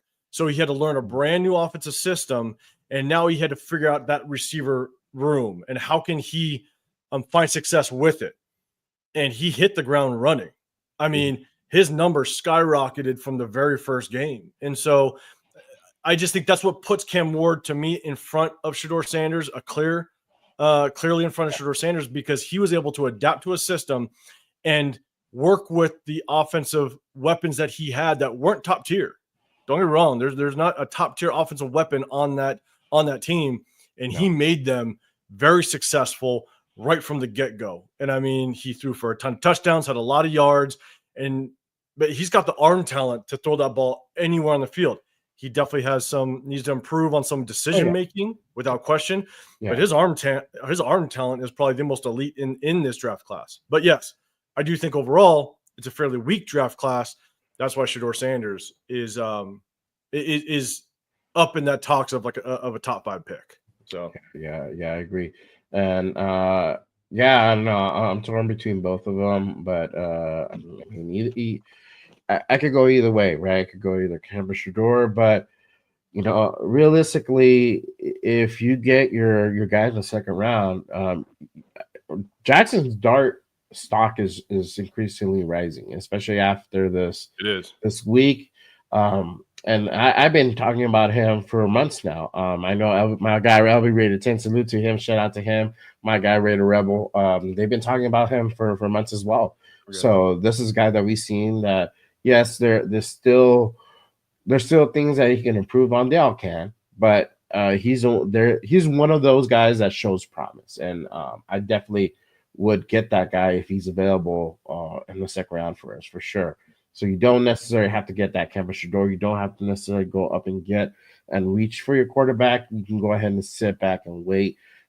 Obviously, there's other guys there. You got Dylan Gabriel, Will Howard, that are potentially good candidates as well. So we'll see what happens, but I wouldn't overreach at 6 to get our guy for sure. So a lot of people are talking about that Alabama quarterback. What's his name? Milroe. Yeah, Jaden Milroe. Jaden Milroe. Jalen Milroe. I think man, I'm a Florida guy. Florida Gators, right? I think he's Anthony Richardson 2.0. Unfortunately, I was shocked that Anthony Richardson. I think Jaden Miller needs to go back to college football, but he's coming to the draft. But I think he needs to go back to college football. I think Drew Aller made a great decision at going back. I think it was a great decision for him because he's young, still get one more year of experience. Jaden Miller, I think, needs to go back. I think he's Anthony Richardson 2.0. Again, being a Florida Gator, I watched Anthony Richardson. I knew he was not going to be good in the league. I started saying it I'm starting to see that. Yeah, we're starting to see that. You saw this past year. He couldn't read defenses. He relied way too much on his athleticism, and his accuracy was horrible. Mhm. And so, to me, I think what's going to happen is there's quarterbacks that are combine warriors, right? He's going to throw a football 70 yards, and he's going to hit the rafters, and he's going to jump 20 feet in the air, and everybody's going to be like, oh shit, look at this guy. And it's like, okay, cool, but that doesn't mean anything. Yeah. Right? You can throw the football over the mountain. It doesn't mean a goddamn thing. And so it's more about watching the tape. It's more about understanding just based on what you see, how does that translate to the league? And the one thing that Anthony Richardson could not do in college was actually read defenses. If you can't do it in college, good luck in the pros. And so, like, I knew he was not going to be good at all. And I just feel like Jaden Milroe might be Anthony Richardson 2.0. Yeah, for sure. Let me get to the other super chats real quick. My guy Christopher Raves, appreciate you tapping in, brother. Good morning, fellas. Good talk. Question: where does this regime build first, offense or defense? Your thoughts?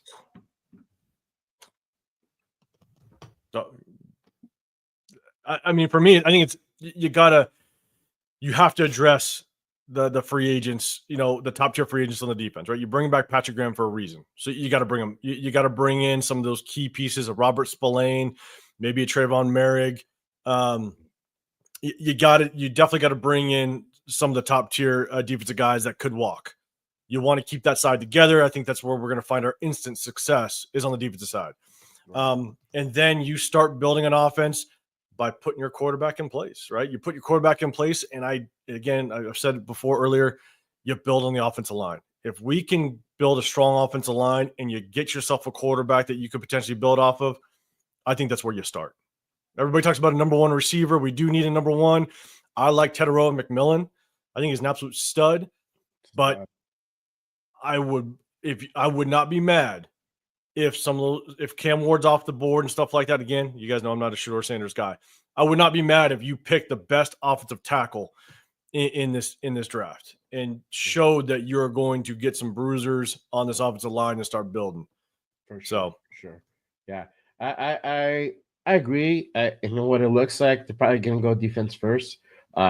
Obviously, the first name that was said from the coaching staff, Patrick Graham. Right, so we know the direction they're going to go in.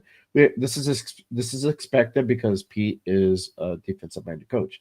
We got Robbie Leonard back, and then we just named John Glenn, another linebacker coach as well. So I feel they're gonna go ahead and address defense first. Resign, extend Max, resign all the guys that are going to go ahead and get resigned. Spillane, probably Kuntz, maybe Morrig, hopefully Morrig stays, and so on and so forth, right? And then you probably bring some pieces from free agency over if you do, right? And then draft from there. And then you build, and then because what it looks like that was their first priority, the offense, because I think they want to make sure they get that right.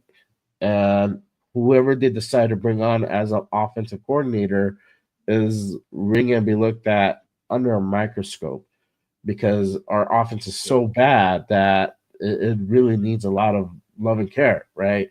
You gotta figure out the quarterback situation. You got to go ahead and get a number one wide receiver. Got to go ahead and literally revamp your whole running back room, build your offensive line. So there's a lot of pieces that have to go into that. So I feel like the easiest, sort of a little bit easier part is the defense, because we already have pieces there. But the offense is really where it's going to take some time. So the decision making takes a little bit longer. That's what I think. Raider Mitch, and again, appreciate everybody sending in the super chats. Make sure you keep sending me those super chats for sure. Salute to the 200 people on the building. Appreciate you guys jumping on with us on this Saturday morning. Raider Mitch says, I live in Seattle. I've seen a lot of Bevell. He's all right. We need a good / tough back in the system, though. Sean Tucker could be very well that guy. Sean Tucker, I'll have to look more at Sean Tucker, man. It's definitely a deep running back class, man. I think there's some very interesting players that that we could possibly snag in the later rounds, and maybe even some undrafted free agents, to be honest. But that Amarian Hampton out of North Carolina, I think he looks more like what Pete Carroll style running backs look like a Marshawn Lynch, a bruiser, a guy that has pretty good balance. I struggle with his speed a little bit, but he definitely looks like a guy that Pete Carroll could target. I think he's probably going to be a late first round, maybe possibly a second round guy. But I could definitely see Pete Carroll going after a guy like that because he's a bruiser, like a Marshawn Lynch type. Yeah. Oh yeah, for sure. I love Hampton here. I think he's Appreciate definitely on my list. Yeah, for sure. Appreciate you guys tapping in. Real quick, our guy LS, man, appreciate you popping in. You said Curtis Rourke at quarterback, man. That is a kid that I've been watching a little bit more of. He said people are sleeping on Curtis Rourke. You know, he's a guy that I'm actually watching too, man, because you look at just what I understand that when he played some top tier talent, it really started to he kind of got exposed a little bit, but it's also trying to understand like he's going against some damn good defenses, and that that offense, the offensive weapons that Curtis Rourke had around him weren't necessarily top tier. And so that's where if you just look at the way Curtis Rourke plays, his accuracy, he is mobile enough to play in this league. The thing is, like, I don't want a running quarterback. I want a quarterback that can run, right? That can be mobile. It's like a really good example is like Brock Purdy. Brock Purdy is deceivingly mobile. He can move around the pocket. He kind of has that pocket presence, and he can get that first down if you need him to get it. Curtis Rourke kind of reminds me of that a little bit, where he can navigate his way through the pocket and he can move a little bit, just enough to kind of help move the chains a little bit. But man, his accuracy is on. I mean, that's one thing that I definitely like out of Curtis Rourke is that his short to mid range accuracy is there, and that's one of the biggest things that I looked at. That's why I thought Bo Nix would have been a really good quarterback in this league, is because if you go back and look, his ball placement on short to mid-range throws is very, very elite. It's perfect. And that's the difference between a receiver catching the ball and getting tackled right away, or a receiver catching the ball and continuing his momentum and getting 10 to 15 yards, and that's why, as much as a lot of people knocked Bo Nix's ability to hit the deep ball, he still threw for the second most yards in college football. So if you struggle with the deep ball, and the thing is, he struggled with the deep ball because he really didn't have a true 50-50 deep ball threat. I forget what the kid's name is that he had over there. I mean, he was like a 5'11" receiver, 6-foot receiver, which was his number one receiver. That's not a deep 50-50 guy. And so his accuracy had to be on it. So he did struggle. I'm not going to deny that.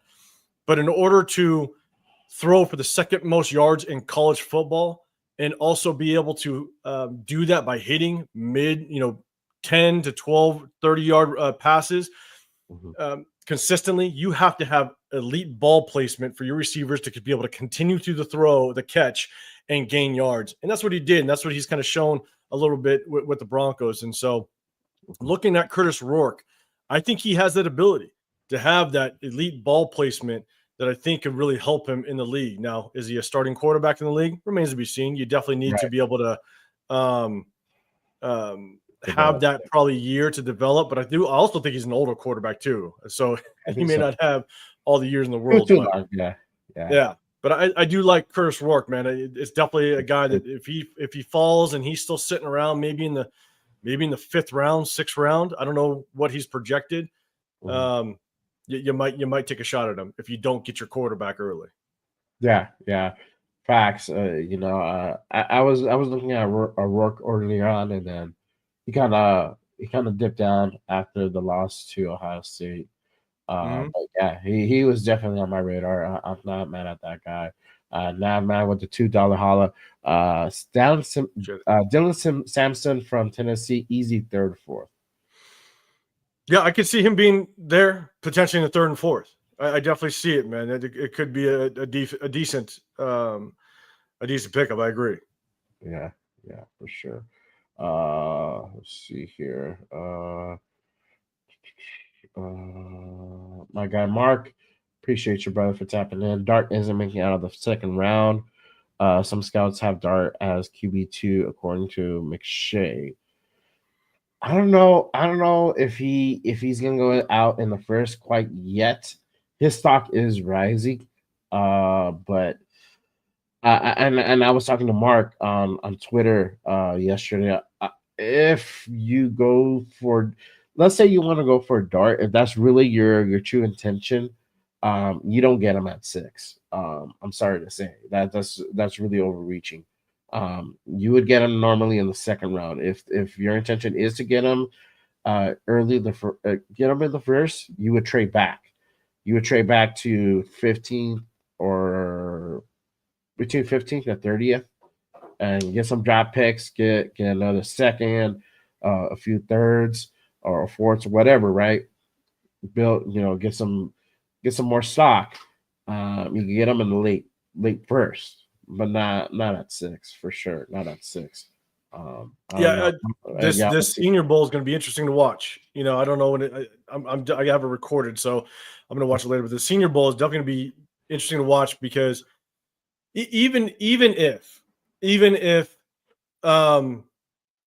Jackson Dart struggles a little bit, one thing to really keep in mind is it's more about how he's navigating himself against some of these like top tier talent on the defense. Because here's the thing: is like he has no chemistry with the majority of these receivers. I don't know how many receivers from Ole Miss are in this Senior Bowl, but you don't have much chemistry, so the throws are going to look off sometimes.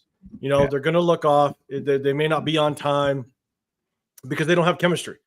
And so if he can nail it, if he looks damn good in this Senior Bowl, that's going to up his stock like crazy. If he struggles a little bit, he might fall to a late first and maybe still be a high second pick. But if he struggles a little bit, it's expected. He's got no chemistry with these receivers. The timings are completely off. Yeah. But man, if he balls, he's going to climb up that draft board real quick, I think. Oh yeah, for sure. Frank Weber says if Sanders falls to 6, trade back with someone who needs him or really wants him bad. I wouldn't do it. I don't know if I'd want to trade back, but one thing, and we kind of broke down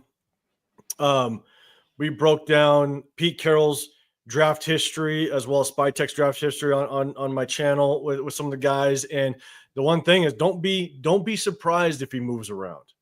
Pete Carroll moved a lot in Seattle.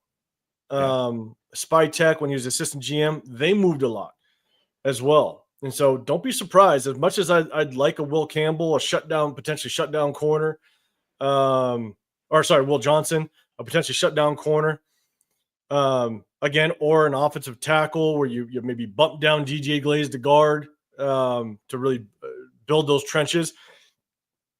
Don't be surprised if Pete Carroll does move around if their guy isn't there. So it'll be interesting. Yeah, for sure. Let's see here. Samson is Samson backs Marshawn quote. Let's see. Mr. Take Your Soul. You need to take best player available at 6, then trade back into the first for Dart.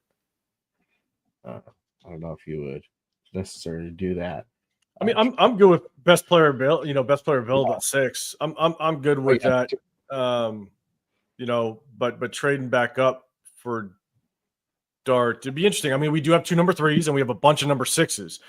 So if you trade back up, or if you trade a little bit, do we have 4 6s? 3. We have 3 6s. Yeah. Yeah. So we have the draft capital. Once we kind of hit that second round and third, we have that draft capital to start moving around. And so we could definitely jump up and get some of these guys. Again, like I was telling you, I like Tedero McMillan, but man, there's a couple of receivers in this draft that you can snag in the 3rd round, even up into like the 6th round. There's one guy that's on my radar right now that if you don't get a Tedero McMillan, that kid at a TCU. I'm blanking on his name. He's a little rough. I got his name. It's funny in my phone. I got notes that if someone pops into my head, I'll get him. He's a TCU kid, man. He's like 6'3", 6'4", 215. He's kind of just a versatile player. They played him at running back a lot. He was a former quarterback in high school. Young DB94, Savion Williams. Savion Williams is a kid that, man, you could probably get him. I could see him possibly falling into maybe like the 5th round, maybe even 6th, depending on how quickly receivers fly off the draft board. You can get that kid, man. He could be a versatile receiver. That look, it's if you're looking at Brock Bowers as your number one. You know what I'm saying? Like Right. Brock Bowers is your true number one receiver. Even though he's a tight end, he's your true number one receiver. Yeah. Then you got Jacoby Myers, right? That is a damn good possession receiver. Then you need someone that could take the top off the defense. And that Savion Williams is he's a 4-4 guy. He's got that speed to take the top off the defense. Trey Tucker really is concerning. And what you're saying, no, Savion isn't dropping to the 5th.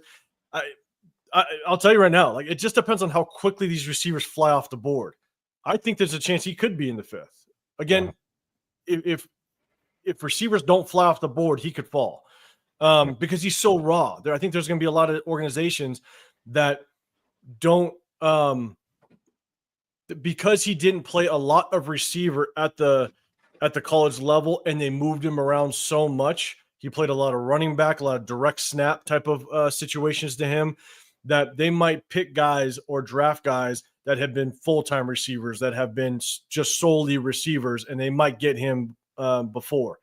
And so he could drop to potentially the 5th, in my opinion. And so, but another guy, that receiver out of Colorado, the tall, lengthy receiver out of Colorado. I'm blanking on his name right now. Horton? No, not Horton. He's a tall, lengthy receiver, fast kid. He's a 4-4 kid. They got him locked in, or potentially an undrafted free agent. So I'm sitting there. If that kid's sitting around in the 6th round, 7th round, you snag him. But again, that's all. Yeah, Will Shepherd. Yeah. You look at that kid. If you take that mindset of Brock Bowers is our true number one offensive, weapon in the receiving game, man, I'm telling you, like that, you can get a receiver late. And so I'm pointing that out because if you do miss, everybody's talking, we need a number one receiver. I get it. Everybody's taking, get T. Higgins, for example. Well, honestly, man, I don't know if I want to pay that price tag on T. Higgins when I think Brock Bowers is our true number one offensive target. Yeah. So we could draft a receiver. It's not a bad receiver class. I mean, you already need some names. I mean, I like Jaden Higgins. I don't know if he'll be there in the 3rd, maybe. Ricky White from your neck of the woods, UNLV. I like him too. Mm-hmm. So there's some names out there that we can pick. We need a tall receiver. That's what we need. We need somebody over 6 we do. To be able and go up there and grab that ball, right? So that's why we're seeing T-Mac. I love T-Mac. And I don't think we'll get him. Maybe if we stay at 6, we have a potential to get him. I would like to get him, right? And the question's like, who's going to throw him the ball? Well, we'll figure that out.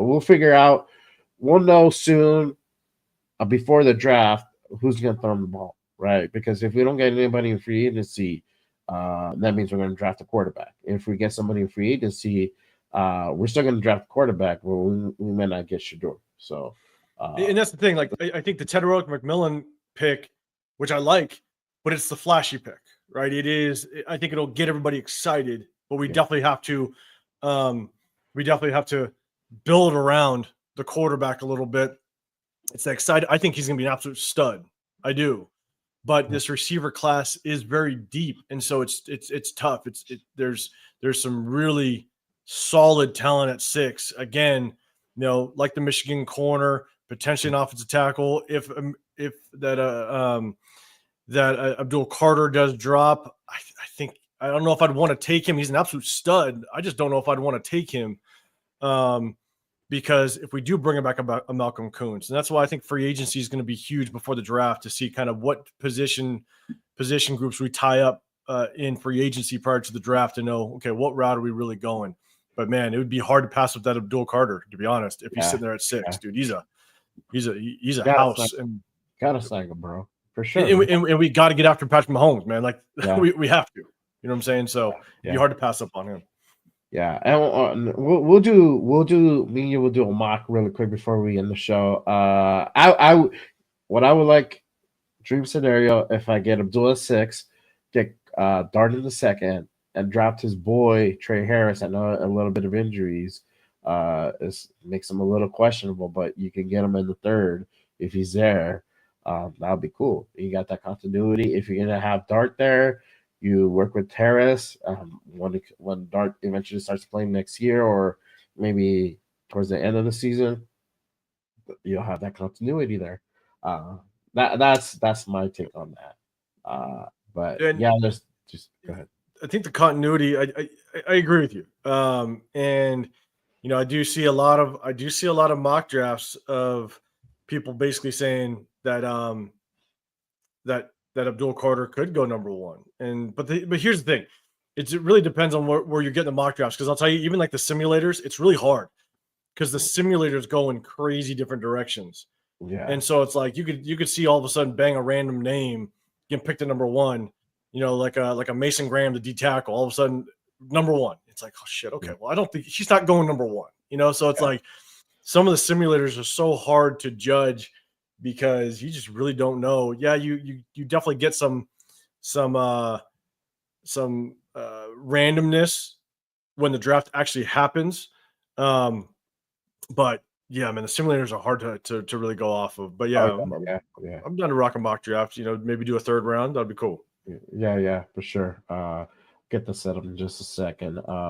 I'm go through a little bit more of these chats, and we'll go ahead and appreciate the chat, man. You guys are rocking. Yeah, you guys are really lining that up. Let's see. Young DB94, take Caleb Johnson in the 2nd. Okay, there you go. Judo Joe Black says draft is too deep with wide receivers. Yeah, facts. It is. It's a good class. Let's see. McMillan about with few families and cause headaches. Raider Nation 510 says Joe Milton 3 to LV rumors are out there. I haven't really seen any of those rumors. Have you? I mean, I haven't heard rumors from legitimate, sources. I think it's just, because we need to address the, and I might have just missed it. I don't know if like someone actually came out legitimately that said it, but I think because our quarterback situation needs to be addressed, we're going to throw out every option possible out there. I mean, I do think a lot of people were high on Milton last year coming out of the draft. The hard part, again, it kind of is like towards my Shedeur Sanders talk. If you watch that Tennessee offense is nothing but screens. Yeah. It's nothing but screens. And so they didn't really develop, in my opinion, I struggle to understand how they developed how to read defenses consistently. And he played well against the Bills, but man, the Bills weren't playing to win. There was a bunch of backups. And so it's hard for me to really understand how well Joe Milton would do when he is the guy going against these top tier defenses. I don't see it based on what he did in Tennessee and the system that had to groom him for the pro level. And so, I don't see Milton being the savior to our situation. I don't see it either. Yeah. Space Beast says 1,500 yards, 10 touchdowns are more valuable than 10 sacks or 5 picks. Well, I mean, our defense is struggling. I don't even know if we can eventually get to that again. That's depending how they build the offense, who comes in as coordinator, who did they decide to go ahead and go get as quarterback. So that'll be interesting to see. Judah Joe Black says Graham defensive tackle from Michigan would be really nice. Yeah, been hearing that name really pop around. So he's definitely a guy that we can look at. I think he goes in the first from what it looks like. So And a lot is we got to definitely pay attention to. Do we let Adam Butler walk? Do we not bring back a Jonah Laulu? If we don't, then that brings Mason Graham definitely into the talks of potentially getting him right. at the number 6. So a lot of what happens in free agency and some of our top tier free agents will definitely give us a better idea as to what direction we potentially could be going in. Yeah, my guy Walt says thoughts on pick number 37. So second round. Like I said, I would get Dart in the second, if in case of fact that Dart is not there.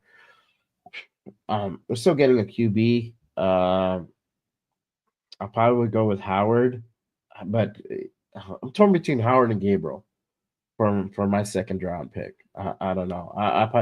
If I had to really decide, I'll probably get Howard. He is a taller quarterback. He won the Natty. You see what he can do. So I don't know. What are your thoughts? Who are you getting at pick 37? At 37, I mean, if we don't get a quarterback, right? If we don't get, I definitely, it's a little bit higher than I'd like, but I might be looking at running back. I'd like to look at running backs more starting in the third round. But if there is a running back like that, that North Carolina running back, if he's sitting there in the second round, it's hard to pass him up if we want to really have a chance of establishing the run. I don't think Zamir White's it. I don't think Alexander Madsen, there's a really good chance that he's not there, or that we move on from him. But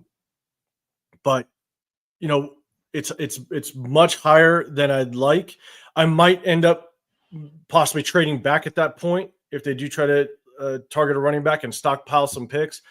But if Jackson Dart's there sitting in the second, let's just say, and everything is leaning towards he's moving up. If Jackson Dart's there, I'm snagging him in the second, right, without question.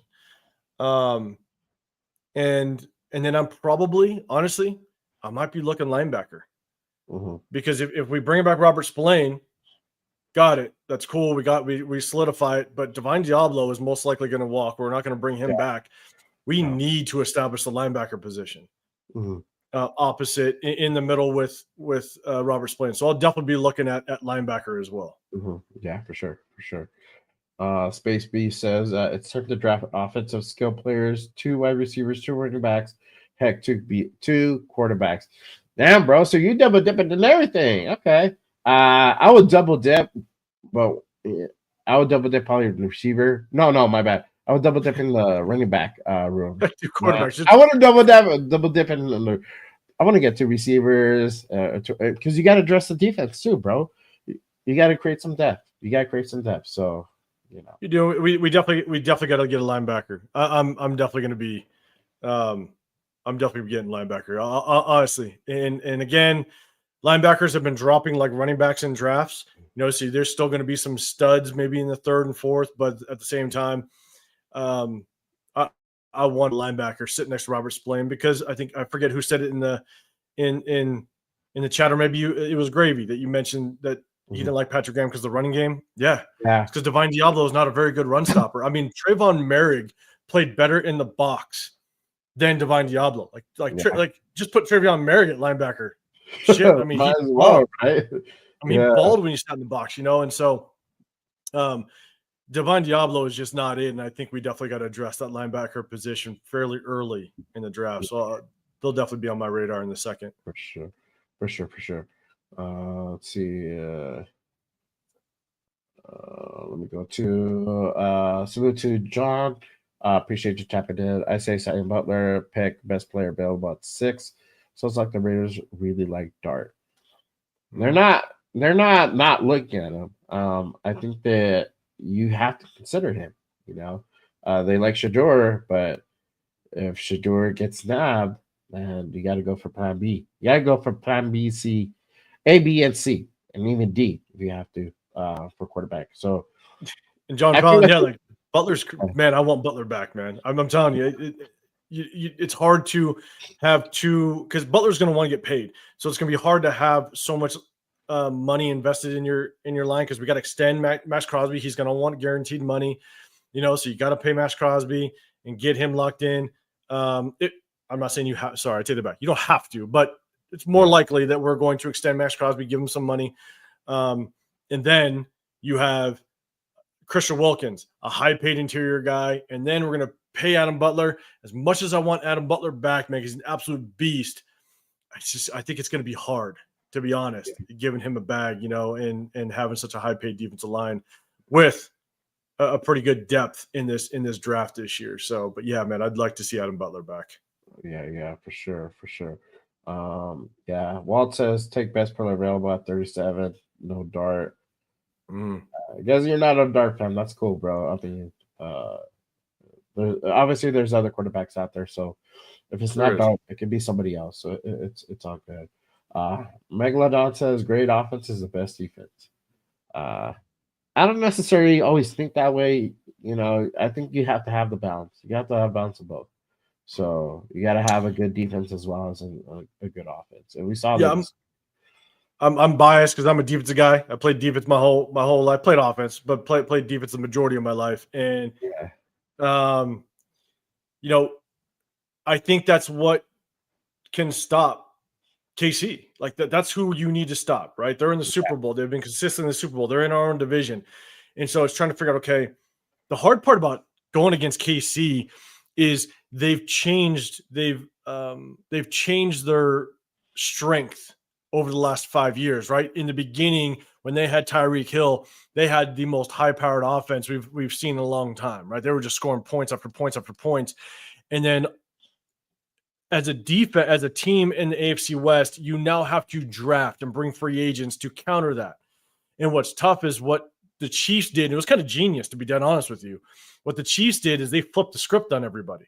They went from a high-powered offense to one of the better defenses in the league, and now you're trying to flip that to where now you're trying to bring in free agents, you're trying to draft to combat a really good defense.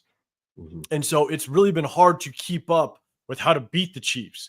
And I think the way you beat the Chiefs now is having that high-powered defense, trying to make sure that you can shut Mahomes down to maybe they only score 17 to 19 points, which is doable. You've seen teams do it. We did do that. We did it Thanksgiving. Exactly. And so it's like it's trying to understand, how do you beat the teams that you have to beat, not only in your division, but also to eventually make you become a champion. And I think it's man, I think you have to ramp up this defense, to be honest with you. You got to get your quarterback. But man, I think you ramp up that defense. So we saw that twice this year with the Chiefs. I mean, the first game in Vegas, we grew within a touchdown. We were within 7 points. So it's definitely attainable, but you also have to have that offense that can score points. So absolutely. I feel like if we would have had a better offense on Thanksgiving, we would have won that game because the defense was doing the thing where we're stopping them when they counted. Yes, obviously there's holes. The run game is the run defense is something that we have to address, and it's going to be addressed, but you also have to have that complementary high-powered offense as well, or have at least an offense that's consistent in scoring. It doesn't have to be super high-powered, but it has to be consistently scoring, and that's the thing. And I think based on what Pete Carroll is going to try to do, he wants to win now. And I think our easiest and quickest path to success right now, at least, is through the defense. Yeah. So I think we definitely build on that. Yeah, for sure. Let me go ahead and address this super chat from Nadman, and then we'll go into do a mock scenario real quick. All right. Nadman says, appreciate you with the $20 special, brother. Last 40 years, first round, our success has been limited. Brown at 6, Seawood at 4, Gallery at 2, Mac at 5, Cooper at 4, JJ at 24, Brock Bowers at 13. The rest can be argued, but the first round always is a crapshoot, proved for decades in the nation. Facts, brother. Man, you're rocking with it, brother. I appreciate you. Yeah. And that's the thing, right? Our our last 40 years in the first round, it's been tough, especially through the Gruden years. You know, we all see what Tyree Wilson has not been able to do. You know what I'm saying? And so it's like, yeah, the first round is hit or miss. But at the end of the day, what's really tough is that it's like you have to nail it, right? And we did it last year. Brock Bowers, we nailed the first round. We nailed the first 3 rounds, essentially. And so if we can continue that success, you look at the Chiefs. The Chiefs allow guys to walk. Tyreek Hill walks. And everybody thought, oh, shit, the Chiefs are done. And what do? They win a goddamn Super Bowl. You know, and so it's like because they understand how to draft. And not only do they draft well, they coach well. Yeah. They coach those 3rd, 4th, 5th rounders, those 6th rounders to become starters. They find those diamonds in the rough. You know, they let who's that corner go? Last year that went to the Titans. I'm blanking on his name, but you know, they're basically the number 1 corner last year. They let him walk to the Titans, you know, and what happens? They still have a dominant defense. Oh yeah, yeah. They don't skip. Yeah, they don't skip a beat, and so you know it is somewhat of a crapshoot. I think we do invest so much thought into that first round because one, yes, you have to nail it, but at the end of the day, you got to build through the draft. You got to make sure that we coach up these guys. And that's why I think a veteran coaching staff in the state that our team is in, I think a veteran coaching staff is going to do us well kind of in the short term as we go into the season. So yeah, for sure. Appreciate you, man. You're up. Yeah, I appreciate you with the $20 special. Appreciate everybody. 200 people in the building. Make sure you guys hit that subscribe and like button for sure on both channels. If you haven't done so already. I agree. I mean, he's facts. I hope with Spytek in here with Brady over helping out and Pete Carroll, 3 minds. I hope that we can make a really good pick at number 6 in the first round this year. That's if we don't trade up, but if we stay at 6, I hope it's a really good pick. And you know, because yeah, the history has shown it has been a crapshoot. So it's been such a crapshoot. It sucks, man. I'm telling you, like it's whenever we get talk about just our former first round draft picks, it's just like the amount of times that we have just failed. You know, Alex Leatherwood. You know, I mean, Abrams, the safety. You know, it just as much as we thought that he was going to be the next just headhunter, you know, and coming in and just smashing people from Texas A&M, like just none of it worked out. And I'm blanking on the kid's name. The kid that went on social media and just started, you know, threatening to kill somebody. And then we thought he was going to be that shutdown corner for us. That we reached. It was a huge reach. Arnett, yeah. Damon Arnett, huge reach. You know what I'm saying? It's just like we have failed miserably so much where we think, and this is where I struggled with John Gruden because obviously everything came out that John Gruden was the one making the first round draft picks, and then Mike Mayock kind of did some of the later rounds.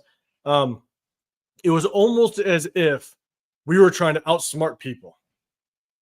And at the end of the day, we're just trying to outsmart ourselves. Like we thought we were thinking so outside the box that Damon Arnett was going to be that guy. And it's like sitting there going, you could have got Damon Arnett probably in the 3rd. Yeah. But then we reach and we get him in the 1st. And it's just like, in Raider Nation 5'10", yeah, Tyree Wilson, still a stud when he's unblocked. Yeah. Yeah. You know what I'm saying? Like, it's just, when you don't draft well and you don't coach up well, there's a reason why you're always picking top 10, you know, so it's or consistently top 10. So yeah, for sure. It is what it is.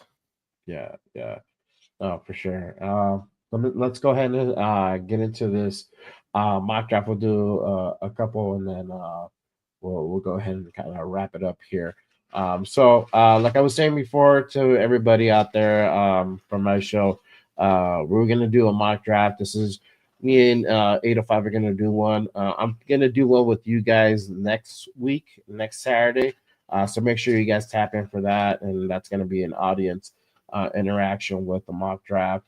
So make sure you guys tap in for that. Let me go ahead and get this set up here. I'll address that man sent in one real quick. Officially retired a couple days ago. I guess you're not. What do you mean? I'm not. I guess you got me bugging you a little more often than usual. Let's not Barrett forget Robbins. Barrett Robbins costing us the Super Bowl. Barrett Robbins just disappearing. I'm with you, man. But I'm officially tired, man. Salute, brother. That's awesome, brother. Salute Congrats. to you, brother. Yeah, congratulations. This is a really good thing, beautiful thing. Let me go into this here. All right. All right, brother. So we're gonna do a 3-round mock draft. I'm gonna let 805 go first, and then I'll go afterwards. I'm gonna have it at fast, so that way we'll sort through it. Do it straight up. No, stay at 6. No, Stay at no 6. trades. Stay at 6. No trades. I do trades. Yeah, we'll check out some trades, man. But now Okay. and then you're saying Cam Ward, Jamarcus Russell 2.0. Man, that's brutal. that's brutal. Let's cold-blooded. All right, let's go ahead and do this thing. All right. Okay, so first trade offer, that is from Denver. They want the 6th pick. We'll get 20th, 51st, 121, and then we get Denver's next year's 2nd. I'm a firm believer you never trade within your own division. Yeah. I'm a firm believer. And here, that's just me, but I'm a firm believer. And then New Orleans has number 9, 9th pick, and then 2nd overall for next year. Got it. Absolutely not. You'd have to give us more. You want to trade up to, you want to trade up to me. I feel like you got to give us more than just a second next year. I'd want more this year. We got to move. We got to move this year. Saying no to Denver. But who's off the board so far? Let me go. Okay, let's see who's available right now. Who's off the board? Abdul Shadur at 2, Cam at 3, Michael Williams from Georgia at 4, and then they got Travis at 5. Man, for me, like if I'm sitting at this spot, I literally am. I'm Will Johnson, or Tedderode McMillan.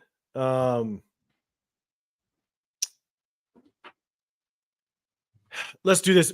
If we extend Max Crosby, let's just say hypothetically, we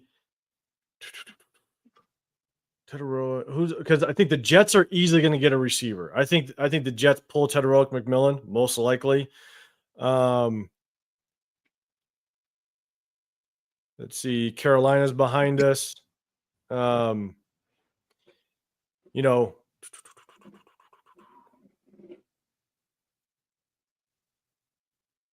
see. There's a chance we could have maybe moved with the Saints if they would have given us a little more. I don't know if they would have. It's so hard with these mock draft simulators to know what they'd actually accept. But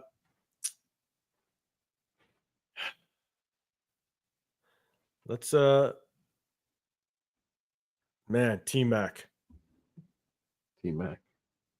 Yeah, T-Mac, Mason Graham. You still have Will Johnson. He's still there. Will Johnson's still there.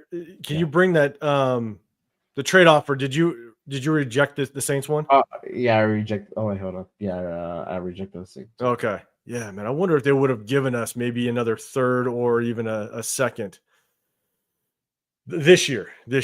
That's all right.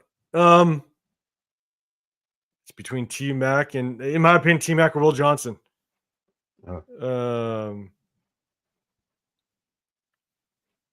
Because I would hope that we would bring back either Laulu or Adam Butler. Yeah. Let's see. Chris Rader's no Genty. Nah, man, you're saying Panthers need a running back. I don't. Yeah, I mean they could go Genty because Genty's still on the board, right? Yeah. Genty's not gone. Man, to me, it's either T-Mac or Will Johnson. I think as it stands right now, Will Johnson, we need Will Johnson more. because Jacorian Benton's coming off an injury. Let's hope that he can come back and continue the way that he produced. But I just don't think that Jack Jones is his number one corner anymore. I think he's even a backup. And so to me, I'm dude, as much as I want T-Mac, I think we need Will Johnson more. Brock Bowers, man, is that true number one? I think there's still some studs in the later rounds at the receiver spot that we can get. Yeah. I hate passing up on T-Mac, but I think Will Johnson's the guy, man. Okay. We can shore up this defense. We can make sure that we shut down the Chiefs receivers aren't very good. You know what I'm saying? And so, I wish we could have maybe moved a little bit, offered the Saints something as a potential counter, but that's fine. It's no longer on the board. I'd say Will Johnson. Will Johnson? All right. Will Johnson it is. All right. Got Will Johnson at 6. And then we're at 37. So currently 2 trade offers. You got Indy with the 45th pick.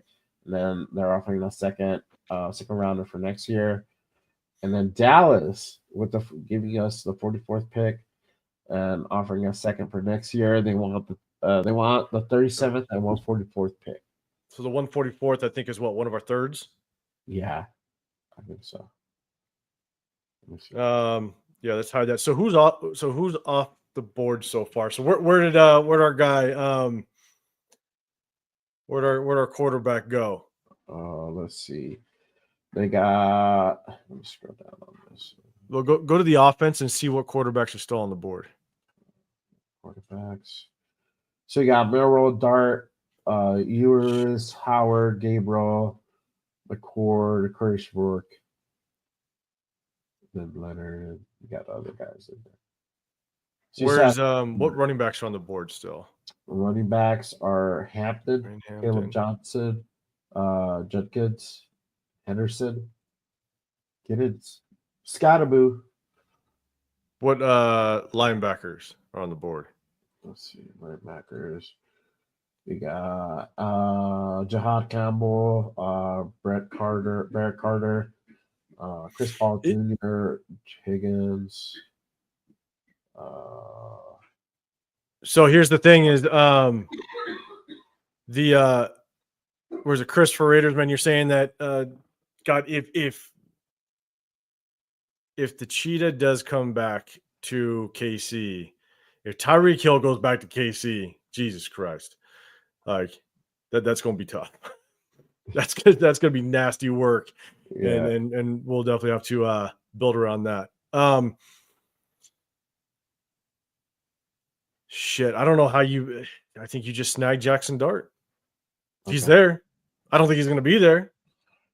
Yeah, I think someone's going to trade up probably. What trade offers are there? You got Indy giving us the 45th pick and then second round for next year. Dallas 44th with second round next year. At 44, and so who's behind us? You got Patriots behind us. What's up, Hit Sticker? What's happening, man?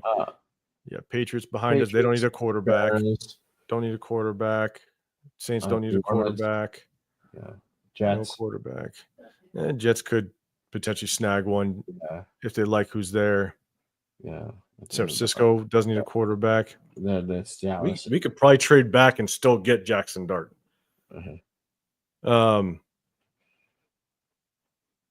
So let's counter because I want something this year. I don't want a 2026 pick. That's one of our fists. Let's go. Let's try to get their number 80 and give them one of our thirds. So what is that? Wait, hold on. Let's see. No, that'd be a straight swap. Let me go. That'd be a straight swap. We got number 60, number 73. Give us their 80.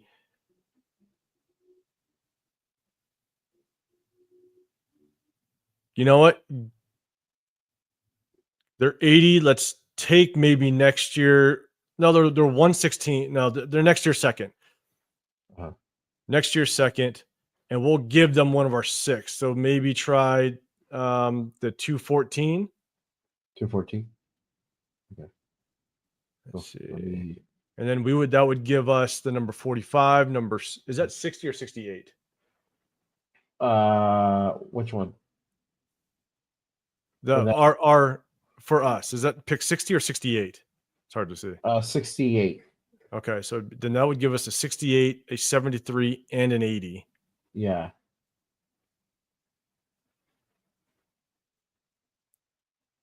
And we'll give them that would be basically one of our 3 number 6s. Uh-huh. I don't think they'd give us that second. Take away the second. No, try it. Try it. See if we can get a second next year. Try it. Yeah. I don't think they'll take it, but go for it. Okay, Yeah. so go try again, but then take away that second. Go 80. Yeah, take away the one and go down to 214.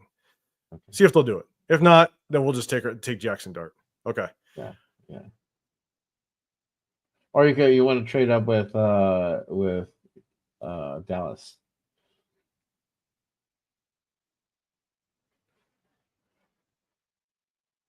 I thought that's who we were trading with. Or that was it was Indy. It was Indy. It was Indy. Try that one. Okay. Try this one. Okay. Let's see. Go 76, and then we'll give them one of our 6 and see if that'll work.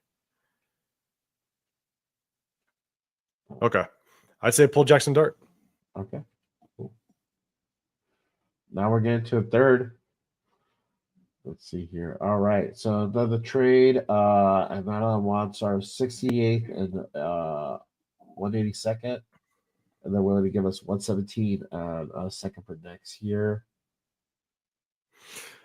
So as it stands right now, we basically potentially got a lockdown corner. We got a quarterback. Let's look at running backs and linebackers. Again, a lot is dependent on whether or not you know who I really like. And again, I got some knocks on him. He doesn't have top end speed, but that DJ Giddens out of Kansas State, that kid is nasty. Oh, really? He is nasty. Yeah. He's got. I'm telling you, one of the biggest things that I look for in running backs is your ability to make the first man miss. Yeah. Josh Jacobs was amazing at that. Oh, yeah. And that's why I really liked Josh Jacobs. His ability to make that first man miss, that nasty. I mean, he set up anytime he caught the edge and it's a corner coming at him, a safety. His ability to shake him and get upfield quickly was nasty. And that's what I look for. That's why I liked Ray Davis out of Kentucky last year. Ray Davis, even though he was on the smaller end, which was one of my concerns, but that's why I really didn't want to maybe target him until maybe 3rd, 4th round. If he fell, or he was going to, I think he was more projected as a possible 4th round. I think he was taken in the 3rd. But man, his ability to make that first man miss was nasty. And that DJ Giddens, he's a tall running back. I think he's 6'1", 215-ish.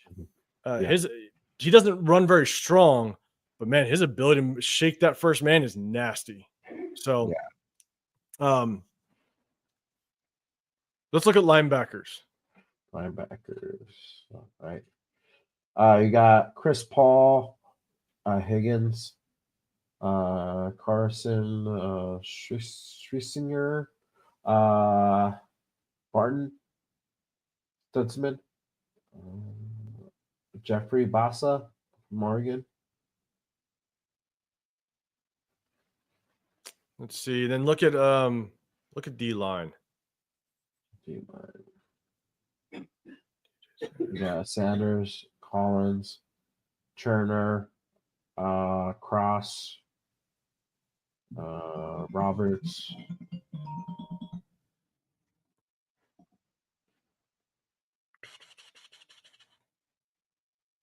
Okay, so we got potentially shutdown corner. We got a quarterback. Right. I mean, I'd like to address in the 3rd round. I'm okay with taking a running back in the 3rd round, even though it's deep. I do like that.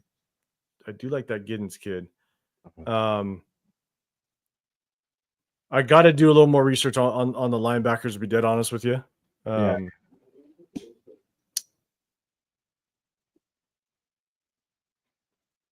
Yeah, go back to defense again. Yeah.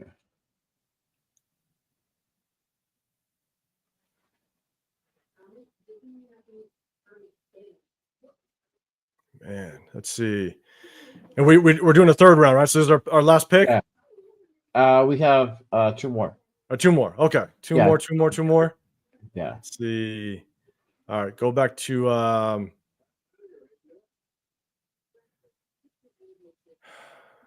just go back to offense for a second. Let me just look at let's look at the O line. Guard or tackle? Maybe a guard. We have a need at guard. Okay. We have Fairchild, Dillinger, Condra, Frazier, Clay Webb, Golby from Iowa. Okay, then go to all, because I just want to see best player available right now. Okay, so they get running back Caleb Johnson. I haven't watched much on him. I heard he could be an absolute stud. Yeah, Caleb Johnson. Yeah, I haven't watched too much on him, honestly. Let's see. Chat, have you guys seen that Caleb Johnson kid? Yeah, let us know. Because I mean, look, we need a running back. Third round is where I'm okay with picking one. And so we got Caleb, Junkins, Giddens, Scatterboo. Man, I really like that Giddens kid, man. he could probably be there towards tail end. Rachel's Chris says he's nice. Chris, for sure. Are you talking about the Caleb Johnson running back? Okay, so OG Raider 805 in the bill. What's up, man? Johnson is good. Let's see. Look up Johnson's the info on him. Iowa Caleb Johnson had an incredible season, solidifying his spot in the NFL draft conversation at 6 feet 225. He's a rare mix of power and agility, like a pitcher with both fastball and changeup. Whether breaking tackles or running defenders, Johnson is consistently shines against elite competition. Once in the Heisman discussion, the stock only continues to climb. I'd say pull it. Okay. I'm watching the chat. Walt's gonna have a heart attack. It's okay, Walt. Walt, everything is gonna be okay. Don't worry. You're gonna be fine. I promise. That man says, yeah, he's nasty. Because here's the thing. I mean, at 6 foot 225, look, he could be again. I've watched just some highlights, which I don't like watching just highlights. I like watching actual full tape to kind of get a real feel for just how they work. But Walt's gonna have a heart attack. That's all right. Again, you're gonna be fine, Walt. Yeah, the world's not gonna fall. Let's go. Let's draft him. I'm good with Caleb Johnson. Okay, cool. All right. Next third. This is our last pick.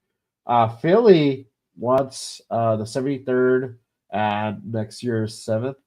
They're willing to give up the 95th and next year's Jets 3rd round. Seattle is wants the 73rd and the 220 next year's 7th. They're willing to give up the 87th and 137th pick.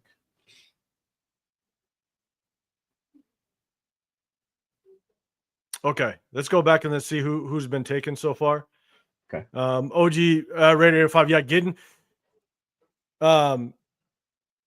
If Giddens is faster, that's tough because I don't think Giddens is very fast. He doesn't have that top end speed, but again, man, Giddens I think is just nasty when it comes to open field work.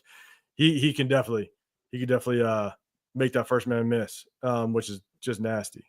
Well, I have shoes older than him. I'm sure you do.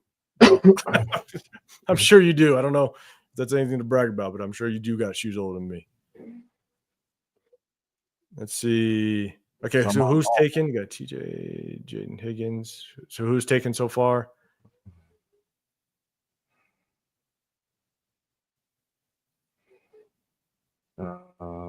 Henderson from Ohio State. Uh, Chris, later, brother. Appreciate you checking in with us. Jonah Salina. Yeah, Arizona. Marion Hampton went, but we already got our running back.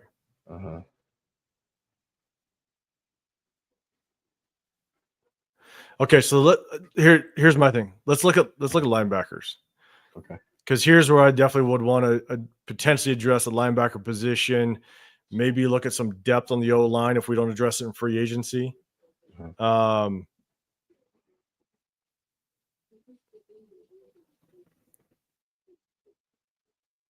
Let's see.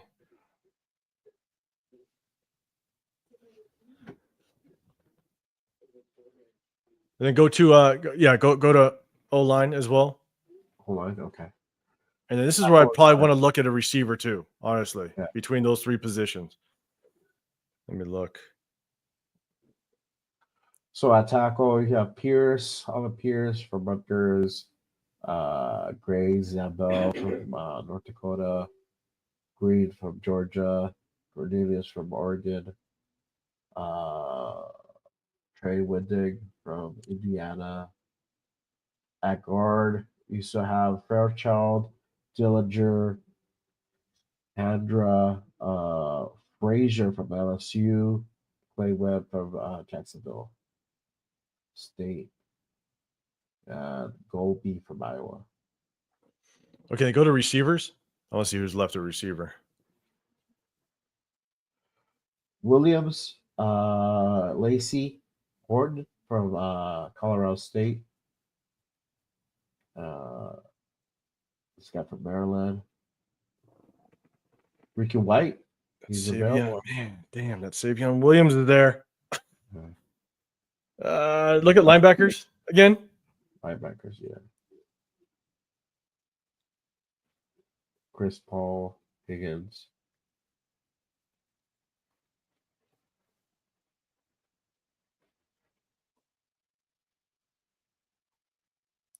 Let's see.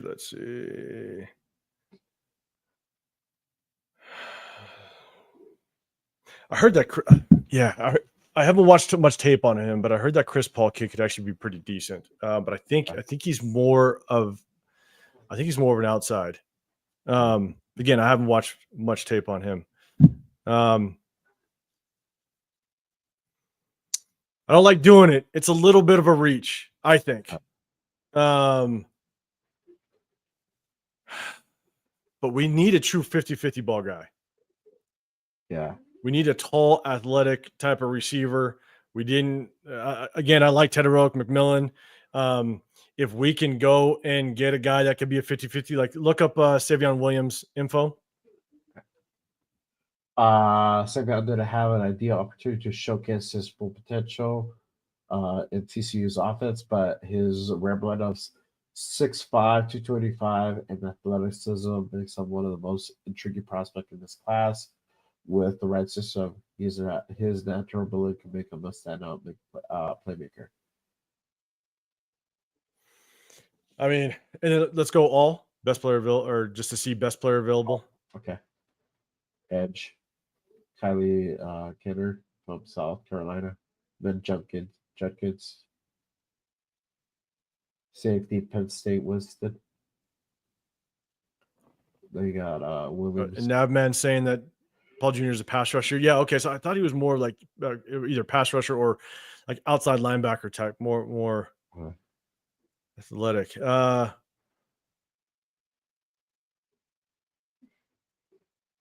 see.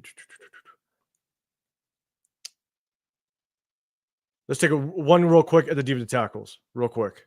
Okay. Because man, I think in my opinion, I'm not sure if he'll go in the third round. I think it's a little bit of a reach, but man, I think if we could pair up another kind of 50-50 deep threat guy, with Brock Bowers, let's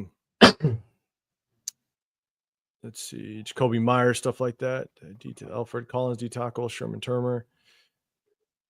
I know the D tackle class is pretty deep. So, and again, if we do pick up some of our guys, re-sign an Adam Butler, stuff like that, we may not even need to touch this until maybe the 5th round with D tackles. Man, just because I'm high on him, it might be like a slight reach, but I like the Savion Williams at receiver. Okay. Savion Williams said. I like him. Yeah. All right. That's my guy. That's your guy? All right, cool. Savion Williams it is.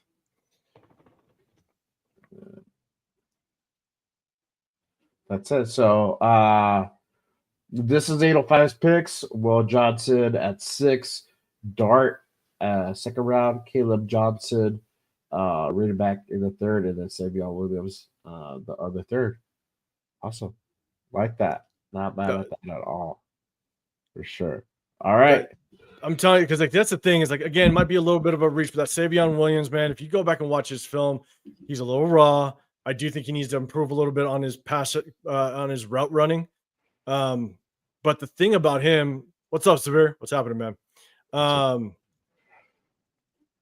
And I'm gonna talk to the old man Walt for a second. You can't do a proper draft unless you have your rankings. I agree. I'll agree with you. I like doing more. So here's the thing: is like once this Senior Bowl is done, I'm going to be looking more and more into the draft, especially when it comes to kind of the guys that are a little bit deeper in the draft, guys that you can basically look at in the fifth and sixth round. You don't have to take an early stab at a guy when some of these are very deep. These positions they're deep, especially at the receiver position. And so. But a Severe, we're gonna talk about it. That DJ Giddens kid out of K-State, man. That could be a late round running back that I'd pull the trigger on. I don't know how far he's gonna drop just yet. Again, I'm gonna do a little more research. But in the very beginning, you get Will Johnson lockdown corner. If Jackson Dart's still there, get him. Caleb Johnson at running back.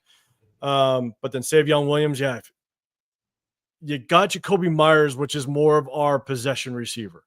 He's that guy that's going to run the full route tree for you.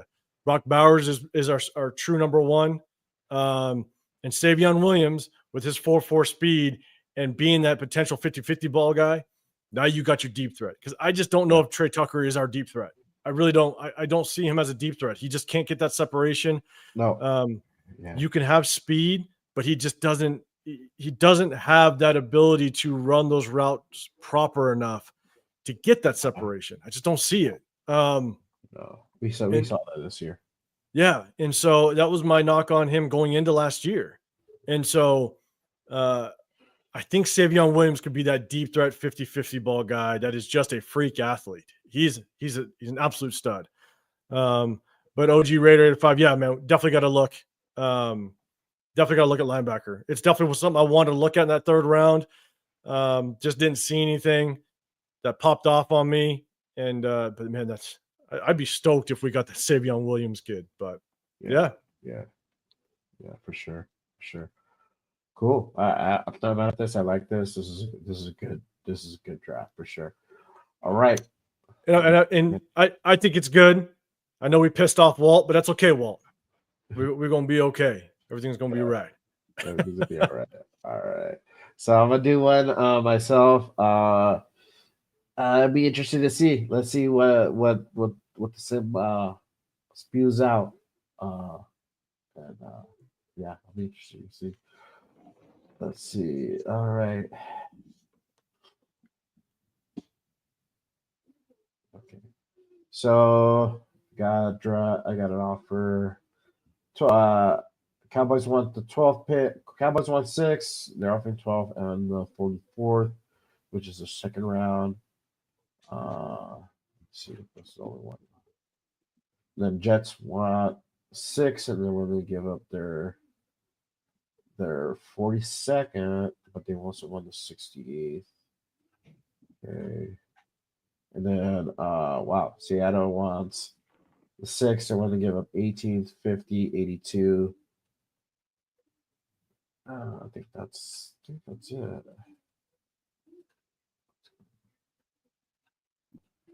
Yeah. All right. So far, Shador and Cam are out. Hunter out. Abdul's out. Graham is out. who do we have here? We got T Mac, Campbell, Genty, Williams, Sarks, Johnson. Most players available. Let me look at these trade offers. All right. No, I don't want to go up anything besides the first.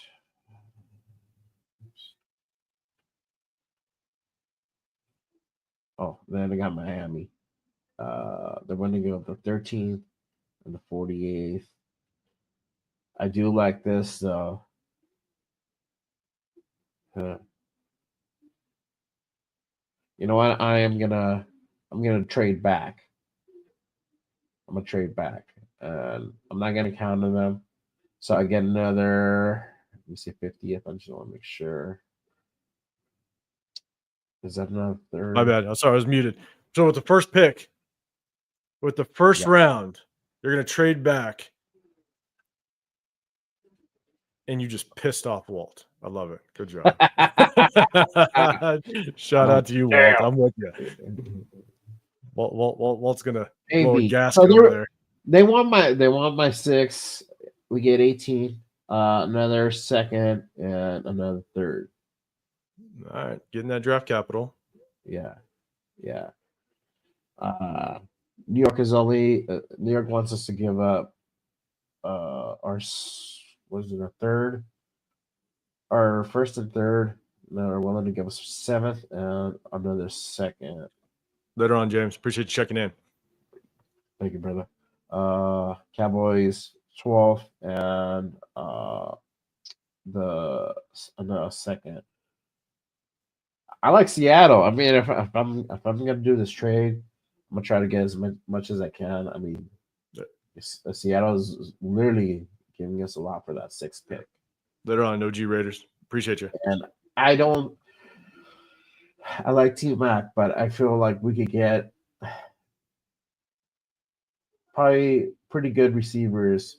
What was that Jets trade offer? I think Nabman just said he likes the Jets trade. What was that Jets trade offer again? Let me get it back here. 7th at 42. Yeah, that's pretty good. Because I mean, if you like T-Mac, and I don't think he's off the board, like if you trade back T-Mac, one obviously gone if you trade back to 17, but I think the Jets take T-Mac. I'm not sure what the simulator is going to do, but I think Jets will probably try to jump us to get T-Mac. But let's see, 82. Yeah, so we get 3. We have 2 seconds, 3 thirds. And then if we trade with the Jets, we would just get 7th and another second. Ooh. All right. I'm gonna do the trade with Seattle. Do it, man. Do it. I'm gonna get it. Piss off someone in the chat. I love it. Let's go. I don't give a damn. Yeah. I don't give a damn. I love it. I'm gonna get 2 seconds and 3 thirds. Fuck it. Why not? I don't like anybody who I like T Mac, and I would get T Mac. Yeah, unless they decide to go ahead and get Genty. Yeah, that man with the super chat, appreciate you.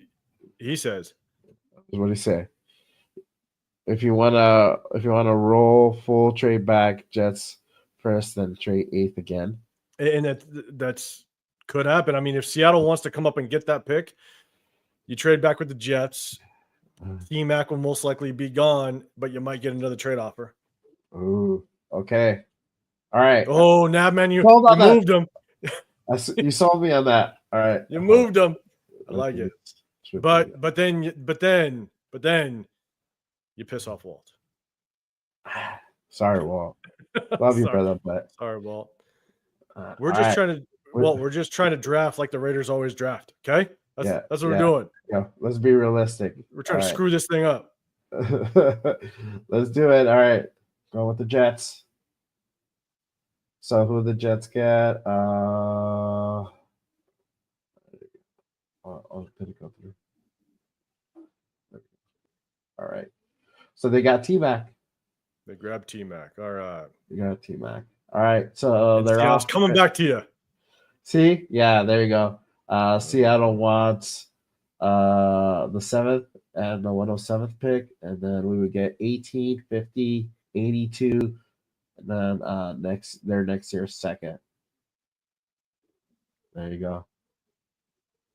Cool. I mean, that's your only trade offer? That's my only trade offer. All right. I mean, if you want to go back to that 18, Let's see who's still available. Oh no shit. Will Justice is still available. Who else is out here? Offense.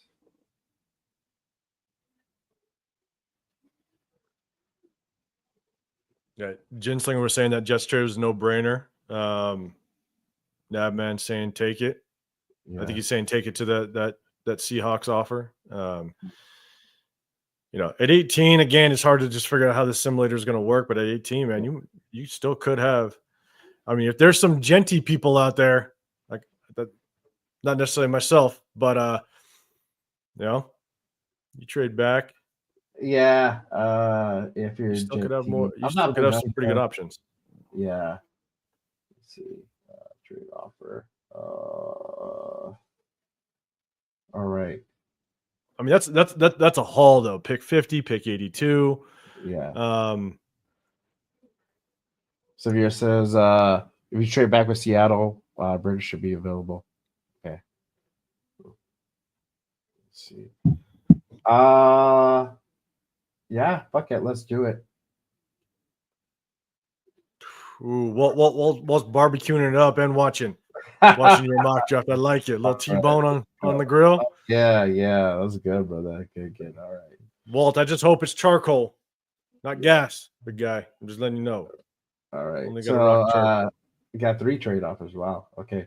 So the first one is Rams won the 26th, and then they're willing to offer the 26th pick and the next year's second.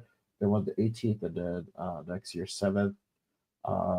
Giants won the 18th pick. They would have give up another second, 60 third, and next year's third, and then Indianapolis is willing to give up another second, third. I think that's another third, and then next year's second and third for the 18th and to 22nd.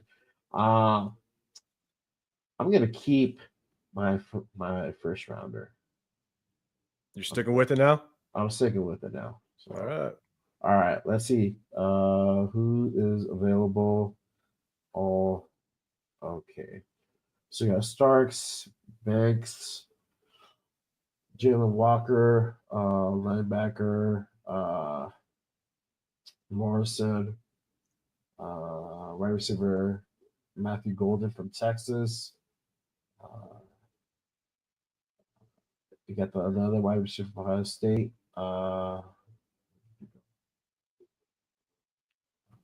Yeah. So when you make your pick, I'd make the pick, but then pause it. Yeah, because just in case you want to move around a little bit, because I think when you did the settings, is it picking it looked like it was picking the draft picks pretty quickly. Yeah, I think I have it on fast. Yeah, so as soon as you make that pick, I'd hit that pause button. So if you want to move potentially back up. Yeah, they got Johnson at 11. Let's see here. I think as you're looking, it said Jack Henn said no more trades, but take best player available. Nabman, you're saying, so think about this. Now you can make an offer to Carolina to potentially move back up. But I think, that was before. I think that might have been before. But yeah. But still can potentially trade back in. Let's see. Severe says go Calvin Banks. Assuming we didn't spend guard free agency. Yeah.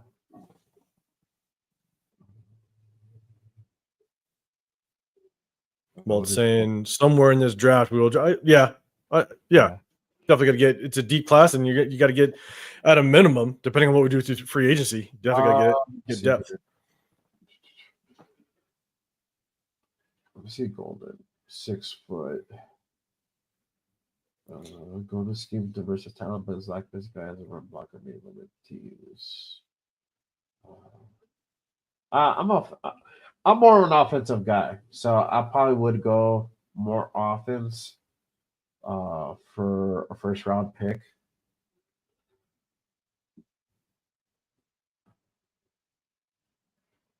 Ubika. So would you go? Are you going more offensive skill, or are you going build the trenches? I'm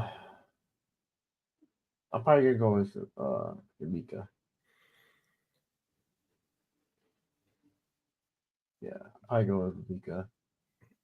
He might still be there in the second. Maybe I don't know where he's projected, but I don't know what the simulator would put him at. But you're going with Mika. All right, do you want to pause it? Okay. Jalen Walker. Who else? I should have an abnormal. I forgot to click fast. So if you want to trade back up,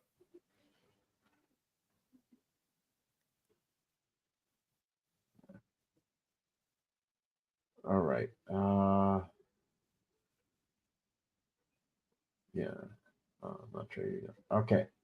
So let's see who is at offense. Quarterback. Dart. We got Dart there, Melro, Ewers, Howard, Gabriel, McCord. Since I have another second round, I'd rather have 3. you got 3, and you only got another pick and 5 picks, and so who'd you go with? The Minnesota. Good. All right. Who do we have? Let's see. I'm gonna look at my offense. Who'd you take at 37? Yeah, Trey Harris is available. Restrepo. Savion, Higgins. Severe. Johnson, Judkins.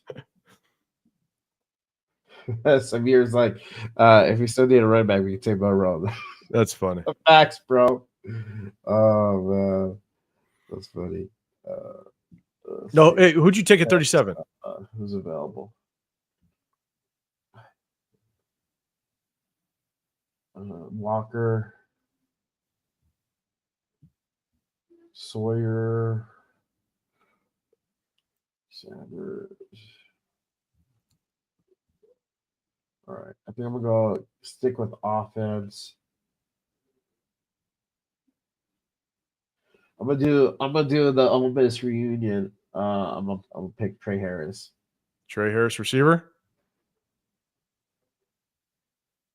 And then I'm going running back for this one. 84th. So Tampa wants to do a trade. They're willing to give up their 53rd and then 84th. I think that's a third rounder. Pittsburgh wants to trade for they want to give up their 52nd and third next year. I don't like that one. 84th. Oh yeah. So you're gonna try to trade up potentially, or Tampa. Let's do it. Hey, Jay, can you hear me? I don't know if you can hear me. We're good on the trades. All right. Chat, can you hear me? Wow, Jay Milroe's still there. Caleb.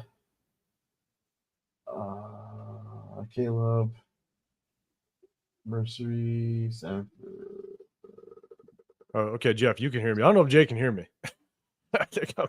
All right. So running back. Let me see. So I got a couple more.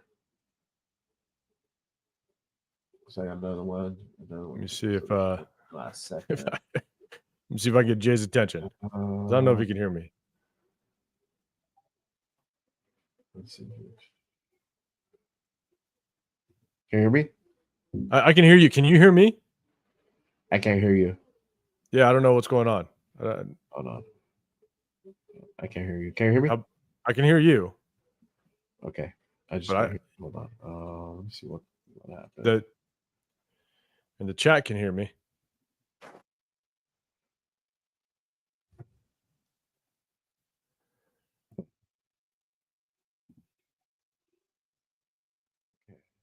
Let's see. Something with my audio. Yeah, just let me know when you can hear me.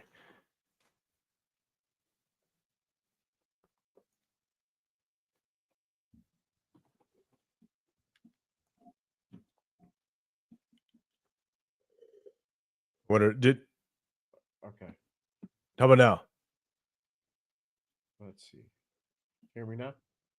I can hear you, but can you hear me? Yeah, I can hear you now. Yeah. All right, cool. All right. We're back. Yeah, we're back. My things are trippy. Sorry. No, because I was asking because I don't know who you picked at so you got Jackson Dart 37, Trey Harris at 42. I'm wondering, so Trey Harris Ole Miss. Again, I gotta watch more on him a little bit. To me, I feel like Trey Harris initially I'm not a big fan of Trey Harris, to be honest with you. I gotta get really a who I can kind of compare him to. He just doesn't seem, and again, I could be wrong. I gotta look more into him, but he just doesn't seem explosive enough as a potential number one. I think he feels like he's just a little too one-dimensional. But I gotta look more. Just initial thoughts on him when I watched him. I gotta do a little more film. It's like he just doesn't seem like he's gonna be very good at the next level. I think he's going to be able to get shut down by defenses fairly easily because he just doesn't seem extremely explosive to me. But I got to look more at it though. Yeah. I mean, I like him. He's a tall receiver. That could be a question, but I'm thinking about the continuity part as well. Whenever him and Dart play together, he'll have that familiarity, and the timing is going to be crucial too. So I think it'd be good. But let me see. I got another. We got one more second round pick. We're gonna go running back. Question is, who are these guys I'm gonna get? Got Caleb Johnson, Silvelo, Judkins, Henderson, Giddens, Scatterboo. So I'm gonna do this. Where are you gonna go? You're liking your offensive trend right now. You're building up that offense. I am building off that offense. Man, I like Henderson. Sounds a dual threat back. Blending impressive speed with pass catching skills that hit at a third NFL potential. When healthy, is electric, open space, way with defenders, sharp vision, surprising burst. However, concerns linger about whether he peaked during his record-breaking 2021 freshman season. He hasn't underperformed. His dominance has been consistent. Yeah, so I like him. I do like Jenkins as well. All right. I think I'm going with Henderson. Walt, don't you dare pick a running back. I'm gonna do it, bro. I'm gonna do it. Let's look at the defense. But now, man, saying KJ. Yeah. KJ. Yeah. Who's available at defense? Heston, Carter. You got Donovan from BC. Sanders. I got Burke, Chris Paul, Ovis. I feel Chris is gonna be there in the third. So sorry, Walt. I'm gonna go with the running back. Ooh, going Ooh, running back. yeah, go running back. Now the question is, who out of these three guys I'm gonna get? You just made Walt ruin his T-bone steak on the grill. That's I know what he's just like, happened. God damn it! What are you doing? I love You you. burn my stick, bro. I like Henderson. Caleb's good too.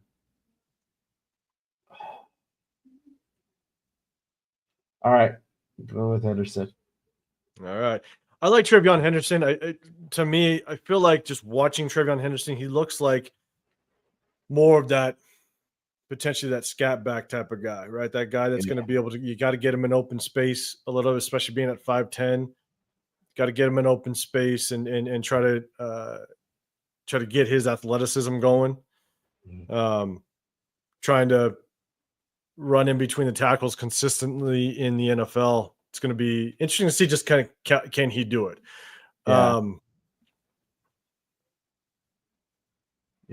For sure. Let's see. Okay, what do I got? Got 3 more picks: 33, 82, and 84. Okay, we got Carter, Higgins, Tez Johnson from Oregon, Chris Paul. See, still there. And Navman said Chris Paul's more of an edge rusher. I think that's what he was saying. Yeah. Walt says you don't draft Henderson. You don't draft Henderson at third. Okay. Right away in the building. Appreciate you pulling up, checking in. Yeah. Okay, so I got 3. This one's your draft, but I think you've been going. I'm just going to throw out there. Offensive, yeah. You've gone offensive heavy. You might want to take a look at that defensive side. Defensive, no, it's on the list for sure. So that's the thing. Let's see. Scattaboo's still there. I like Scattaboo a lot. I don't know if he's still going to be there at 82. So I'm going for Scattaboo.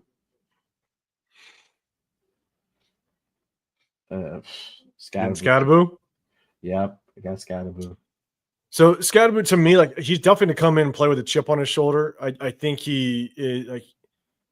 I'm very interested to see just how just his running style is going to translate to the NFL. He's not very athletic. When he runs, he is still very stiff. So it's going to be interesting to see just how it translates. But he's going to definitely come in with a chip on his shoulder. He's going to be a bruiser. He's definitely going to be that guy that he's got that running style to get you those short yardage. But unfortunately, he's not. I don't know what his actual size is, but he doesn't look very big. Just looks stocky. But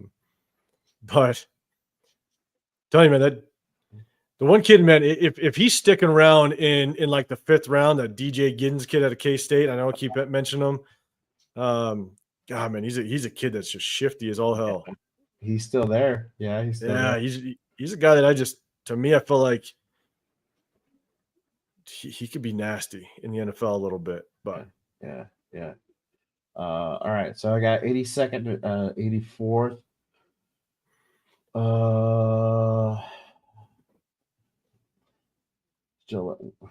What do you think? I don't know about this guy, Gillette. I'm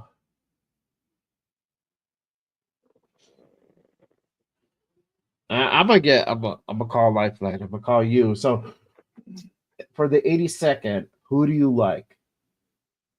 Because you're a defensive guy. So let's look at your picks, because your picks so far, because obviously it's offense, right? So receiver, quarterback, receiver, running back, and then running back. Yeah, so I double dipped on the receivers and the running backs. So I would definitely look at this point because 82nd, so you're basically still in the third round. Third yeah, round. yeah. Let's see. You got the 82 and the 84th. I would go look at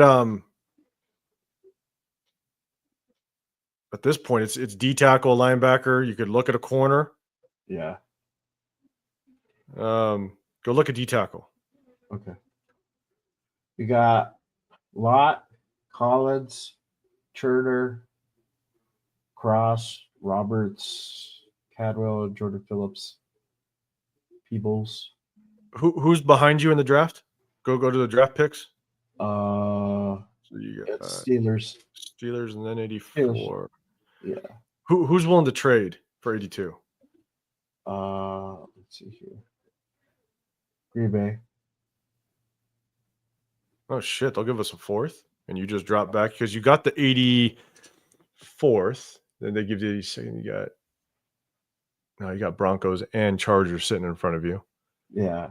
But you can get your guy. I'd take a fourth for next year, and just to give up a next year's 7th. Mm-hmm. Yeah, I'd trade back with them. You trade back? Yeah, I'd trade back with them. Okay. All right, let's do it. All right. No. Yeah. Which was the other one? You know me, I hate trading in division, so I get out of there. Me too. Dallas was supposed to be very bad. Okay, well, I'm not gonna go that far back because literally we're only doing 3 rounds, so there's no point. Let's not draft a D tackle just to piss off Walt. I'm playing Walt.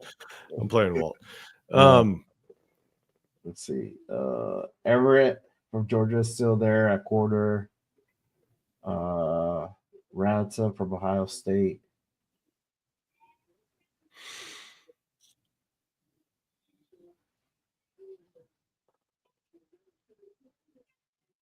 Let's see. Gillette.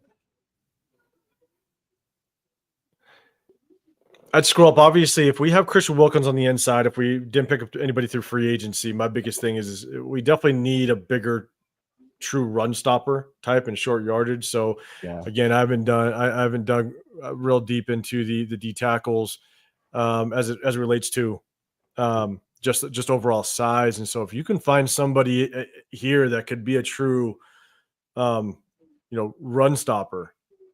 A bigger body, because John Jenkins was supposed to be our run stopper last year in short yardage.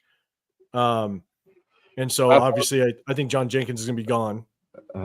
And so we don't really have that big body defensive tackle. And being in the 3rd round, if there is a defensive tackle that could be true short yardage run stopper, maybe it's a guy you might want to pick up. Yeah.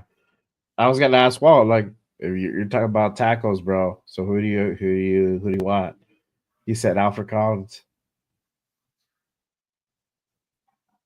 So all right. Alfred Collins. 6'5", 313. Projected. Okay. All right, let's do D tackle. Let's just do Collins then. All right.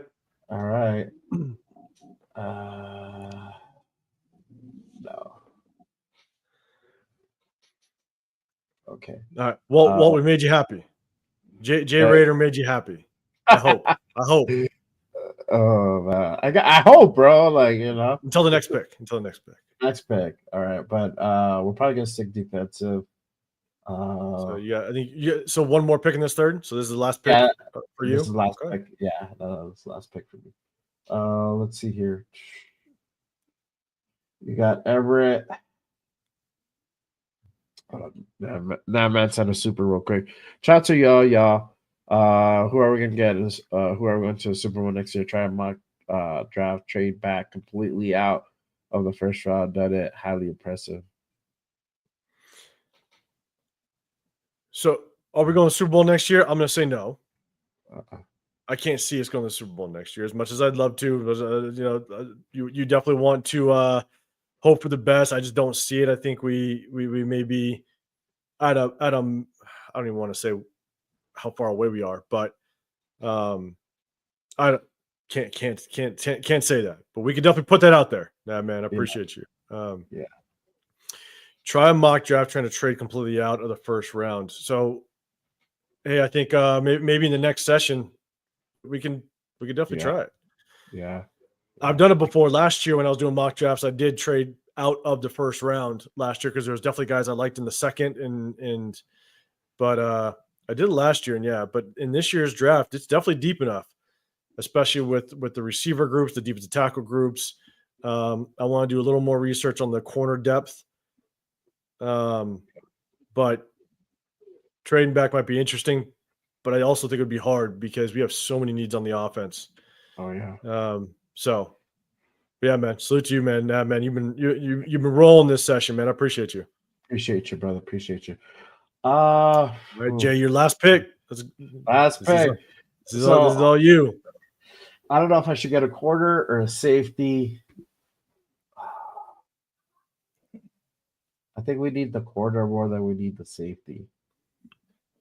And Jay, as you're looking, Walt, he's saying, do you guys do player position rankings? I do, but I do it for basically after we see some free agency splashes. That's when I kind of do it because it's more specific to just who I think the Raiders should get. And so I do, but I wait for at least that first, 72 hours of free agency to kind of roll through to really see. Mm-hmm. Yeah, Jack says best player available. I think Take so. a look at it. Yeah. Everett 6'1" says Everett's a physically gifted quarterback with an ideal size, speed, athleticism. He excels in press coverage, using his length and physicality to disrupt receivers at the line of scrimmage. Fluid moving, quick change of direction, allows with receivers at all levels of the field. Same time, his ball tackling skills and competitive mindset make him a playmaker in contested situations. He shows strong instincts and awareness of the zone coverage. Really plays effectively and reacting decisively. He's best suited starting his career at the zone scheme. Okay. That kind of, I think I'm sold on that guy. Because that's kind of something what we kind of run. So, Everett, best player available. Got him. There you go. So you finished up your mock? Yeah, that's All right. it. That's our last pick. Let's check it out. I think so. All right, there we go. All right, so Mika from Ohio State, Dart the second, Trey the second, Henderson in the third, Scadamu the third, Collins in the fourth. No, wait, is that third? Yeah, third. And then Everett in the third. That rounds off. That rounds it off. And then, yeah. So for myself, I took first round Will Johnson, second round Jackson Dart, third round KJ running back out of Iowa, and then fourth round I took Savion Williams, receiver out of TCU. Yeah. So, yeah, man, that was fun. I think as we see the Senior Bowl, I think it's going to pop on here in a couple hours. And when we see the Senior Bowl, and then we see just kind of how free agency flies when it opens up, I think that's when mock drafts get very interesting because I think that's where you kind of get a real feel. And obviously we need an offensive coordinator, but you get a real feel as to where we're definitely going to target because we got a lot of salary cap. We have a lot of free agents we got to still potentially bring in, but we have a lot of salary cap space. So I wouldn't be surprised if we do see a little bit of a splash in free agency, whether it's a linebacker, maybe it's a receiver. I just don't know, but I'm definitely waiting for that first kind of 72 hours of free agency to kind of see who do we bring in and how does that change our targets during the draft. So it's going to be fun, man. A lot to look forward to. Yeah, for sure. But yeah, I think that pretty much wraps it up. I mean, we've been on for 3 hours, so it's crazy. It's the longest show that I've done on a Saturday morning, 3 hours. So for sure, I appreciate everybody tapping in. We almost have 200 people in the building. It was a lot of fun. I wanted to do this mock drive. I'm doing next Saturday with you guys. So make sure you guys tap in and uh what I'm kind of leading towards is having you guys buy in if you guys want to go ahead and do one just like how we did where you have control of your board. And we'll probably just do another 3 rounds as well. So I got my info on their Cash App and Venmo. So we'll probably do it that way. That way you guys can go ahead and put your picks in, and we'll do it this way where I'm just picking for you guys. So for sure it was fun. Appreciate you, brother, for being on this Saturday show with me and doing the damn thing. Appreciate the invite, man. Yeah, for sure. Like I said, I knew it was gonna be a fire show, and we had 200 people in the building, so that was pretty cool. Let them know where they can go ahead and find you at your shows, what you have coming up, all that good stuff. Yeah, man. So just on me on Sunday nights, I go on with Chris Protect Show podcast as well as the Severe Raider on Tuesdays and Sunday nights, and so definitely go check us out. And then outside of that, I basically um, I do just my own videos, just kind of my opinions on the movements, the updates, the news of the Raiders, and so I'll definitely hit you guys with my individual videos. But I definitely love coming on here and talk with obviously my guys. Chris as well as Severe, but Jay, I appreciate you inviting me. So it just gives me a way to elaborate a little bit, kind of talk a little bit more on just my takes, because when I do my videos, I'm just looking at a camera with and just talking into a lens, and so being able to kind of interact with the chat, the supporters, all you guys, I definitely appreciate it. It's fun. It's fun jumping on with you, and I definitely got to jump on with some of the other guys because you and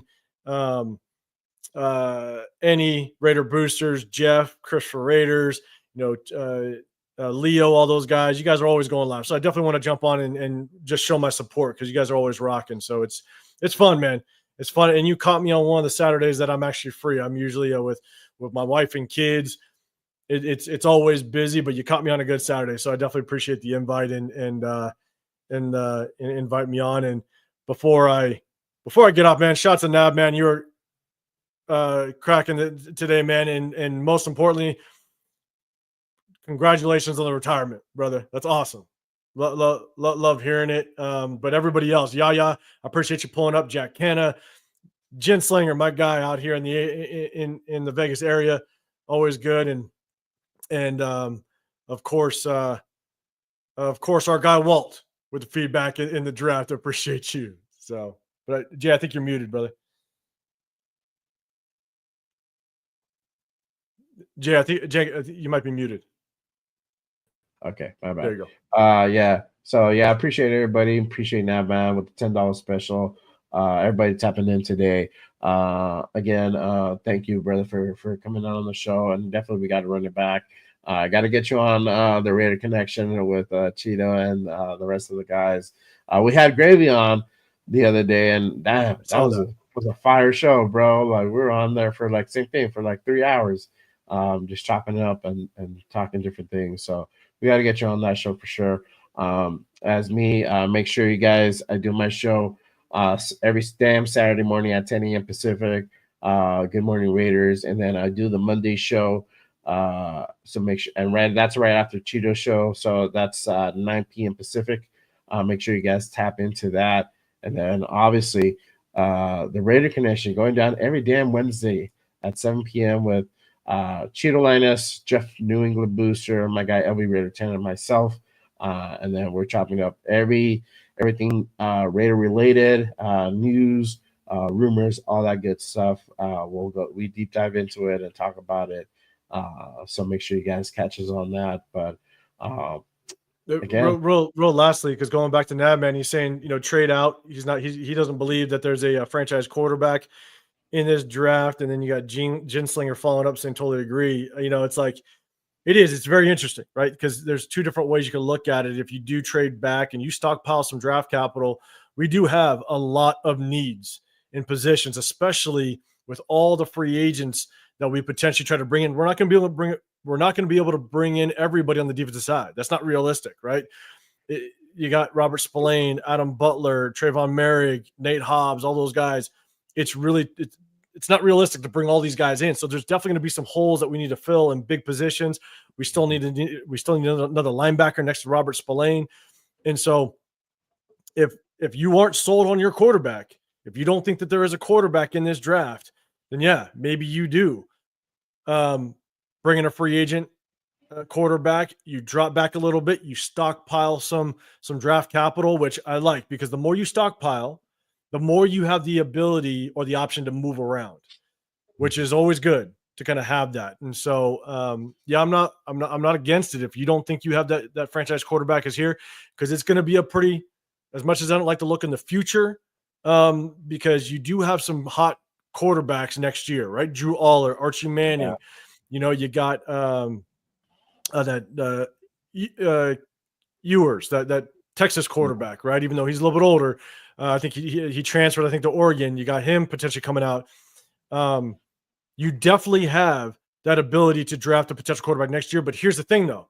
The only thing that I'll push back on that is I think you're expecting to – then you better expect to be picking in the top half of the draft, or at least in the top 10. Mhm. Like, if you do have some success and you find your way to 7-8 wins, that means you're probably picking at 15, 16, 17. And now you need to give up a crap ton of haul for draft capital to get those guys. Because Drew Aller, Archie Manning, those guys are going to be probably top 5 picks next year, as long as they continue on, producing success in college. So you better find yourself picking in that top 10, unless you want to give up the next 3 years of future in draft capital to go get them. So that's the only hard part about trying to target somebody next year, because you're going to give up the farm if you find yourself with 6, 7, 8 wins next year. So that's just tough. Yeah, that's facts for sure. Yeah, we'll see what happens though. But yeah, Lars there, Manning, most likely he's probably gonna come out of this next year's draft. So. And I heard a lot of good things about that guy. So, yeah, I don't know if we would get him. We would have to we would have to give up a lot to do that. Jack, yeah, 7 p.m. Pacific. I like to go off Pacific time, even though I'm not in it, just because a lot of people are on Pacific time.